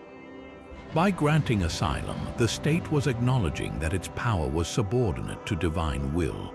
The temple was the literal house of the god, and a supplicant who entered it was essentially placing themselves under the god's direct protection. To harm them was to challenge the deity itself. This belief provided the necessary psychological and religious deterrent that made the practice enforceable. But there was also a very practical political logic at work. The asylum tradition acted as a crucial check on the arbitrary exercise of power by the aristocratic elite. It prevented a wealthy noble from enacting extreme, extrajudicial punishment on a subordinate, which could provoke social unrest. It offered a path for grievance that did not lead to violent rebellion, allowing tensions to be diffused through a mediated religious process. For the state, it was a way to maintain overall stability by preventing the kind of brutal injustices that could fester and eventually explode. What happened after someone claimed asylum? The evidence suggests the process was far from simple. The supplicant's case was not automatically resolved in their favor. The priests would likely hear the claims of both parties, the supplicant and their pursuer. For a slave, the outcome might not have been freedom, but perhaps a transfer to a new, less abusive master, or a mediated agreement for better treatment. For a debtor, it might have led to a renegotiation of terms. The temple asylum was not an absolute erasure of debt or crime, but rather a forced intervention into a situation, ensuring it was addressed with a degree of impartiality and restraint that the streets could not provide. This system reflected a complex understanding of justice, one that recognized the potential for cruelty within the human-made law and provided a divine mechanism for appeal and mitigation. The influence of this Carthaginian practice rippled across the Mediterranean. The concept of temple asylum was well known in the Greek world, particularly in famous sanctuaries like the Temple of Artemis at Ephesus. While the Greeks likely developed their own traditions independently, the extensive trade and cultural contact between Carthage and the Greek colonies in Sicily and southern Italy would have created a cross-pollination of ideas. The Romans, too, had a form of asylum rooted in their earliest history, with the story of Romulus establishing a sanctuary on the Capitoline Hill to attract population. However, the Carthaginian model, with its specific integration into a complex legal and commercial state, represents a particularly advanced iteration of the concept. It demonstrates a society grappling with the moral complexities of power, creating a sacred space where mercy could temper the often brutal realities of the ancient world, a forgotten practice that quietly acknowledged the need for compassion within the machinery of empire. While Hannibal's crossing of the Alps remains the most famous feat of Carthaginian military engineering, the true test of their ingenuity often occurred not in open battle, but in the grinding, brutal confrontation of a siege. To conquer the heavily fortified Greek colonies of Sicily or to defend their own coastal cities, the Carthaginians had to become masters of a very specific and terrifying art, the science of breaking walls and the craft of holding them. This 28th forgotten practice saw them develop a sophisticated arsenal of siege engines and defensive countermeasures, a body of knowledge so effective that it would form the foundational textbook for siege warfare for the next 1,000 years. The Carthaginian approach to offensive siegecraft was one of systematic, overwhelming force. When confronting a walled city, their engineers would not simply rely on starvation or frontal assaults. They would orchestrate a methodical, multi-pronged attack designed to shatter defender morale and physically dismantle the city's defenses. The centerpiece of their arsenal was the siege tower, but these were not simple, rickety wooden structures. Carthaginian towers were monumental mobile fortresses, often several stories high, built from timber shipped from their forests in North Africa or Sardinia. They were mounted on heavy wheels or rollers, and their construction was a logistical marvel, requiring prefabricated parts that could be assembled under the protective fire of their own archers. The lower levels might house a massive battering ram, while the upper platforms were filled with archers, javelin throwers, and even small catapults. Clad in fire-resistant wet hides to protect against incendiary arrows, these towers were designed to be rolled right up to the enemy walls, allowing attackers to storm the battlements from a height, effectively negating the defenders' advantage. Alongside the towers, the battering ram itself was refined into a weapon of terrifying efficiency. The Carthaginians understood that a simple log carried by men was vulnerable. Their rams were often housed within a sturdy, mobile shed called a tortoise, which protected the operators from rocks, boiling oil, and arrows dropped from above. The ram's head was frequently capped with a metal point, often shaped like a ram's head in a literal representation of its purpose, to concentrate immense force on a single point of the wall. But the true innovation was in the suspension system. By hanging the massive ram from chains or ropes within the tortoise, they could create a pendulum-like motion, generating far greater impact with each swing than a team of men could achieve by simply pushing. This relentless, rhythmic pounding could crack even the strongest stone masonry, creating a breach for the infantry to pour through.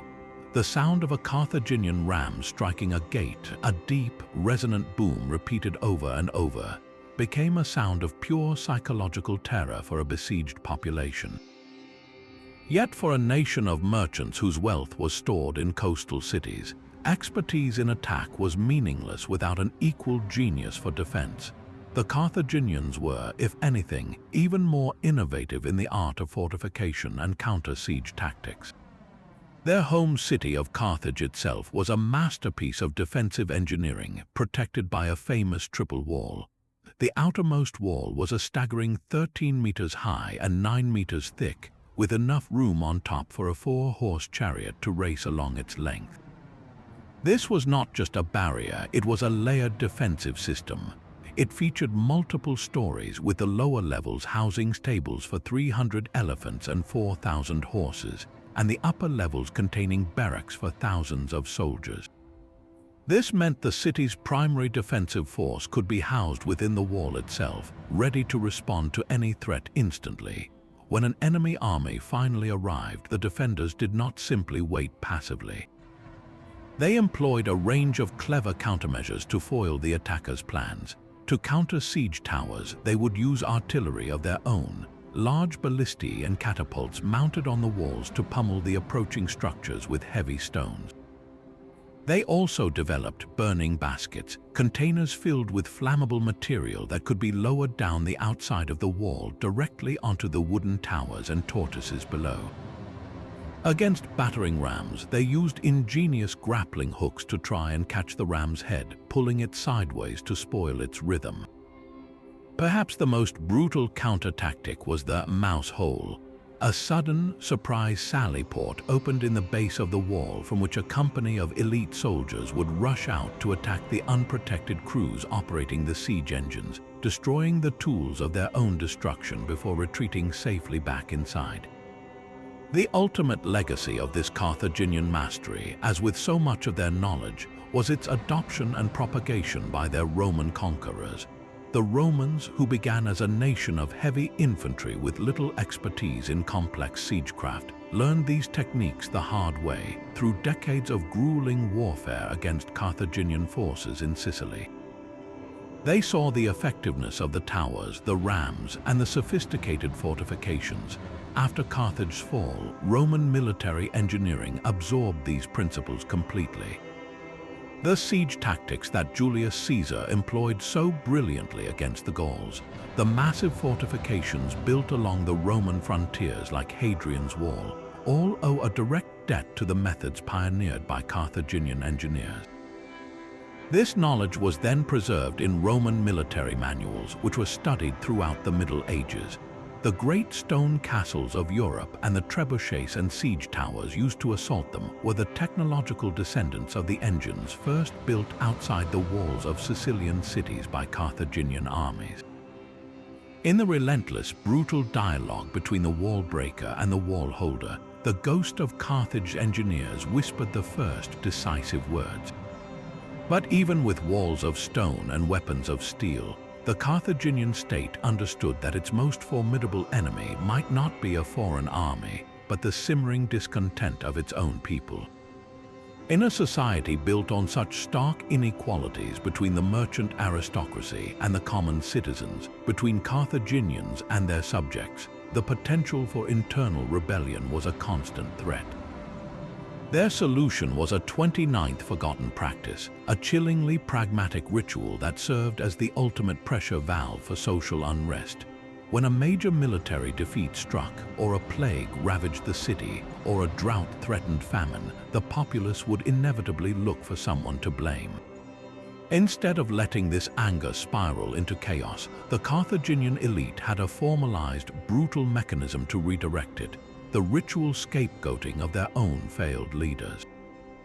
The logic behind this practice was rooted in the same worldview that governed the Tophet. Misfortune was not seen as a random accident, it was a sign of divine displeasure. The gods, particularly Baal, Hammon, and Tanit, were understood to have a contract with the city. In return for worship and sacrifice, they would grant protection and prosperity. A major public disaster, therefore, could only mean one thing: the contract had been broken. Someone, through their incompetence, impiety, or personal moral failing, had offended the gods and brought this calamity upon everyone. The city needed to be purified and the gods' anger placated. The most direct way to achieve this was to offer them the most valuable sacrifice possible: not a child or an animal, but the very individuals who held the highest offices and had therefore failed in their sacred duty to maintain the divine covenant. Historical sources, though fragmentary and written by outsiders, provide haunting glimpses of this practice. There are accounts of military commanders returning in disgrace after a lost battle, being crucified by their own people in a public spectacle. The Greek historian Diodorus Siculus mentions instances where the Carthaginians, facing severe setbacks, would blame their generals and subject them to horrific public executions. But this was more than simple punishment for incompetence. It was a deeply symbolic act. The suffering and death of the leader was seen as a cathartic offering that would cleanse the community. By destroying the perceived source of the gods' wrath, the people believed they were restoring balance and ensuring that future endeavors would be blessed with favor. It was a terrifying form of divine appeasement, where a human life was the currency to repurchase the city's fortune. For the ruling aristocracy, this practice was a grim but calculated tool of statecraft. On the surface, it appeared to be the ultimate form of accountability, a powerful check on the ambition and failure of those in command. A general knew that a disastrous campaign could cost him not just his career, but his life. This arguably fostered a culture of extreme caution, or conversely, of desperate daring among military leaders. But looked at from another angle, it was a brilliant way for the oligarchy as a whole to protect itself. By sacrificing a single, high-profile individual, the ruling class could channel the rage of the mob away from themselves and the entire system of power. The problem was framed not as a failure of the aristocracy or the political structure, but as the personal failure of one man who had corrupted the state's relationship with the gods. His elimination gave the people a sense of justice being served and allowed the system to continue unchanged and unchallenged.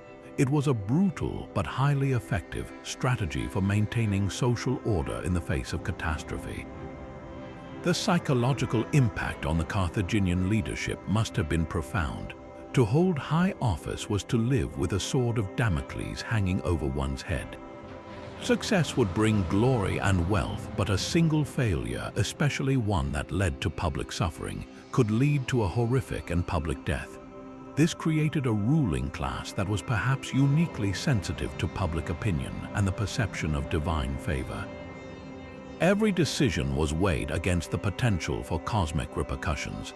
This constant pressure may have contributed to the remarkable stability of the Carthaginian Republic for centuries. Leaders had an overwhelming incentive to avoid catastrophic failures that would trigger the ultimate penalty.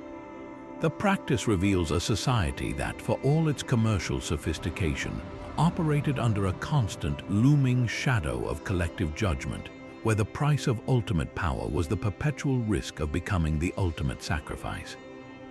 And so we come at last to the final echo, the most resilient survivor of them all, something far more enduring than stone monuments or silver coins, the human voice itself.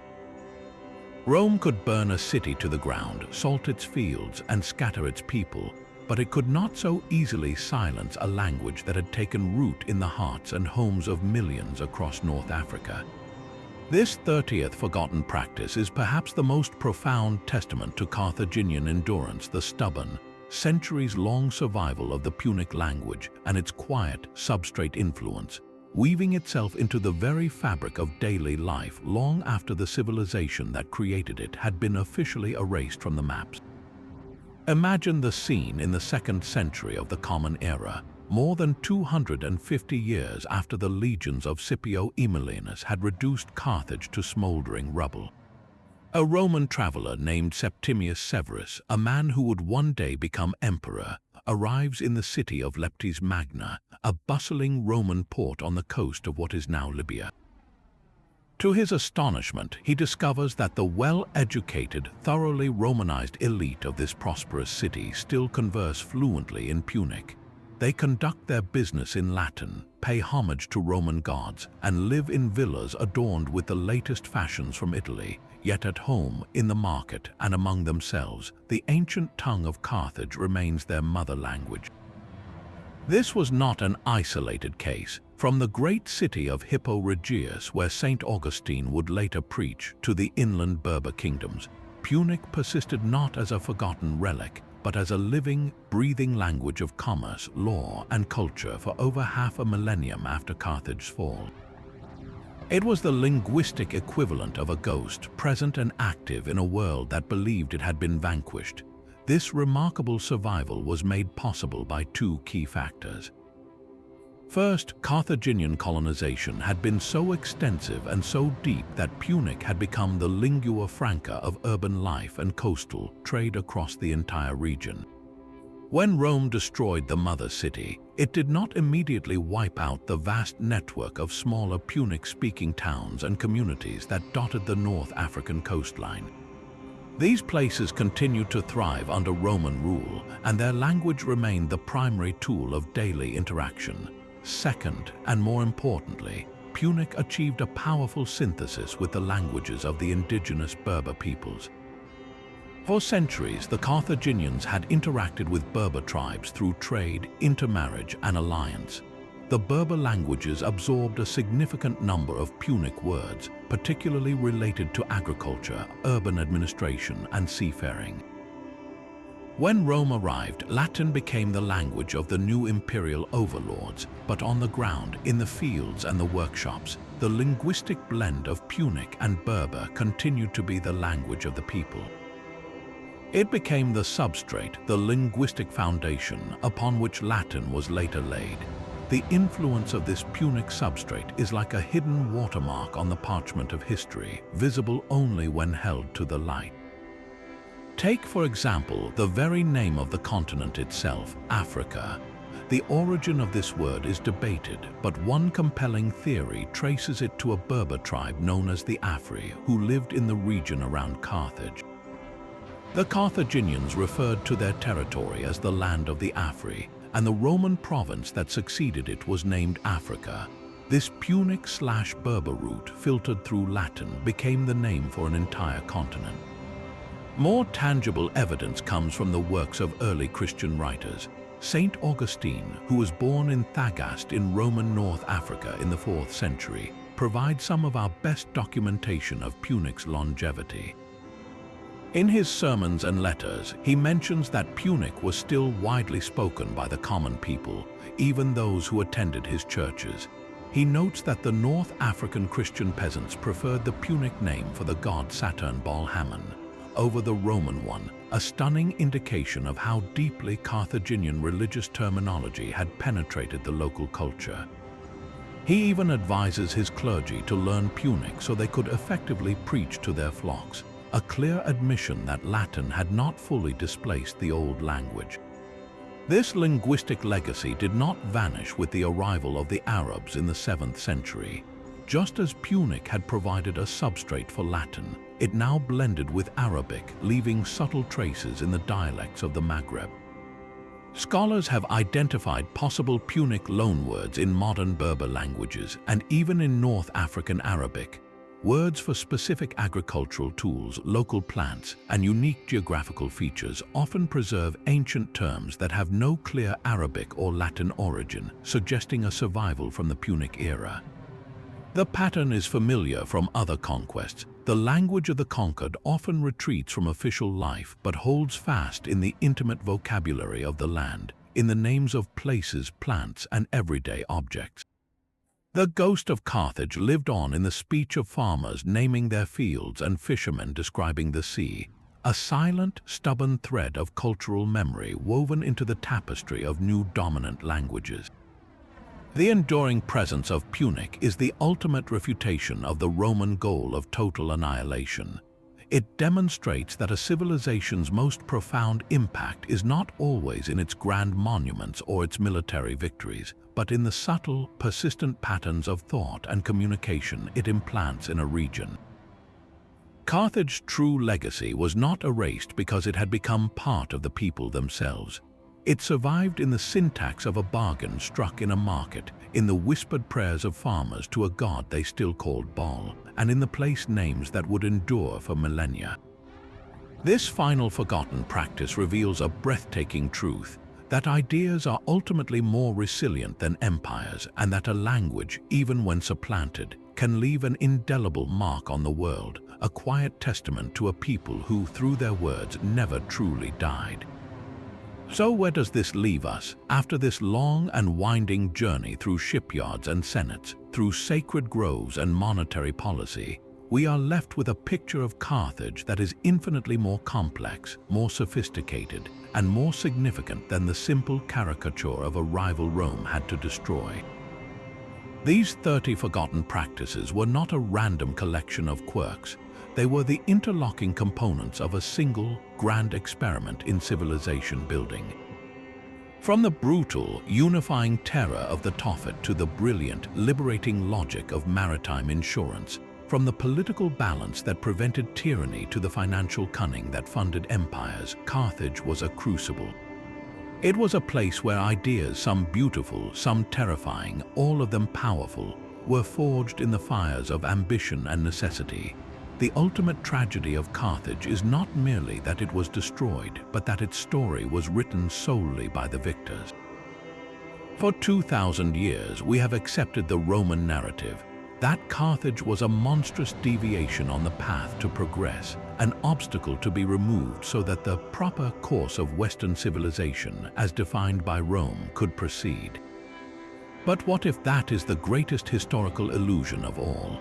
Our exploration reveals that Rome did not simply erase Carthage and then build its world from scratch. Instead, it absorbed, it adapted, and it repurposed the very tools and concepts that had made its rival so formidable. The ghost of the Carthaginian Republic lived on in the Roman constitution and later in the founding principles of nations across the globe. The ghost of its navy sailed with every Roman fleet. The ghost of its agricultural science fed the Roman legions. The ghost of its merchants haunted the forums of Roman commerce. Carthage's true legacy, therefore, is not a pile of rubble salted over. It is a hidden lineage, a series of seeds that were scattered by the storm of its destruction, only to take root in the most unexpected places and grow silently into the world we know today. It is in the separation of powers in a modern government, in the actuarial tables of an insurance company, in the standardized parts of a manufacturing plant, and in the very color we associate with royalty. The story of Carthage is the story of the defeated whispering secrets to the victor, of a lost civilization finding a way to win the peace even after losing every single battle. It forces us to reconsider the very nature of historical influence, to see that progress is not a straight line dictated by the last empire standing, but a tangled, messy web of borrowed genius and unacknowledged debt. And if we have been so wrong about something as monumental as Carthage, what other lost secrets are waiting to be uncovered? What other civilizations, dismissed as footnotes or villains in the stories of the winners, actually hold the keys to understanding our own world? The sands of time have buried not just cities but entire ways of thinking, technologies we can scarcely imagine, and philosophies that might offer solutions to problems we consider modern. The story of Carthage is a powerful reminder that history is not a closed book, but a vast, mostly unexplored library. Each archaeological dig, each reinterpretation of an ancient text, is a chance to recover a lost chapter, to hear a voice we thought was silenced forever. So the next time you look at a map or consider a law or even spend a coin, remember that the past is not dead. It is simply waiting patiently for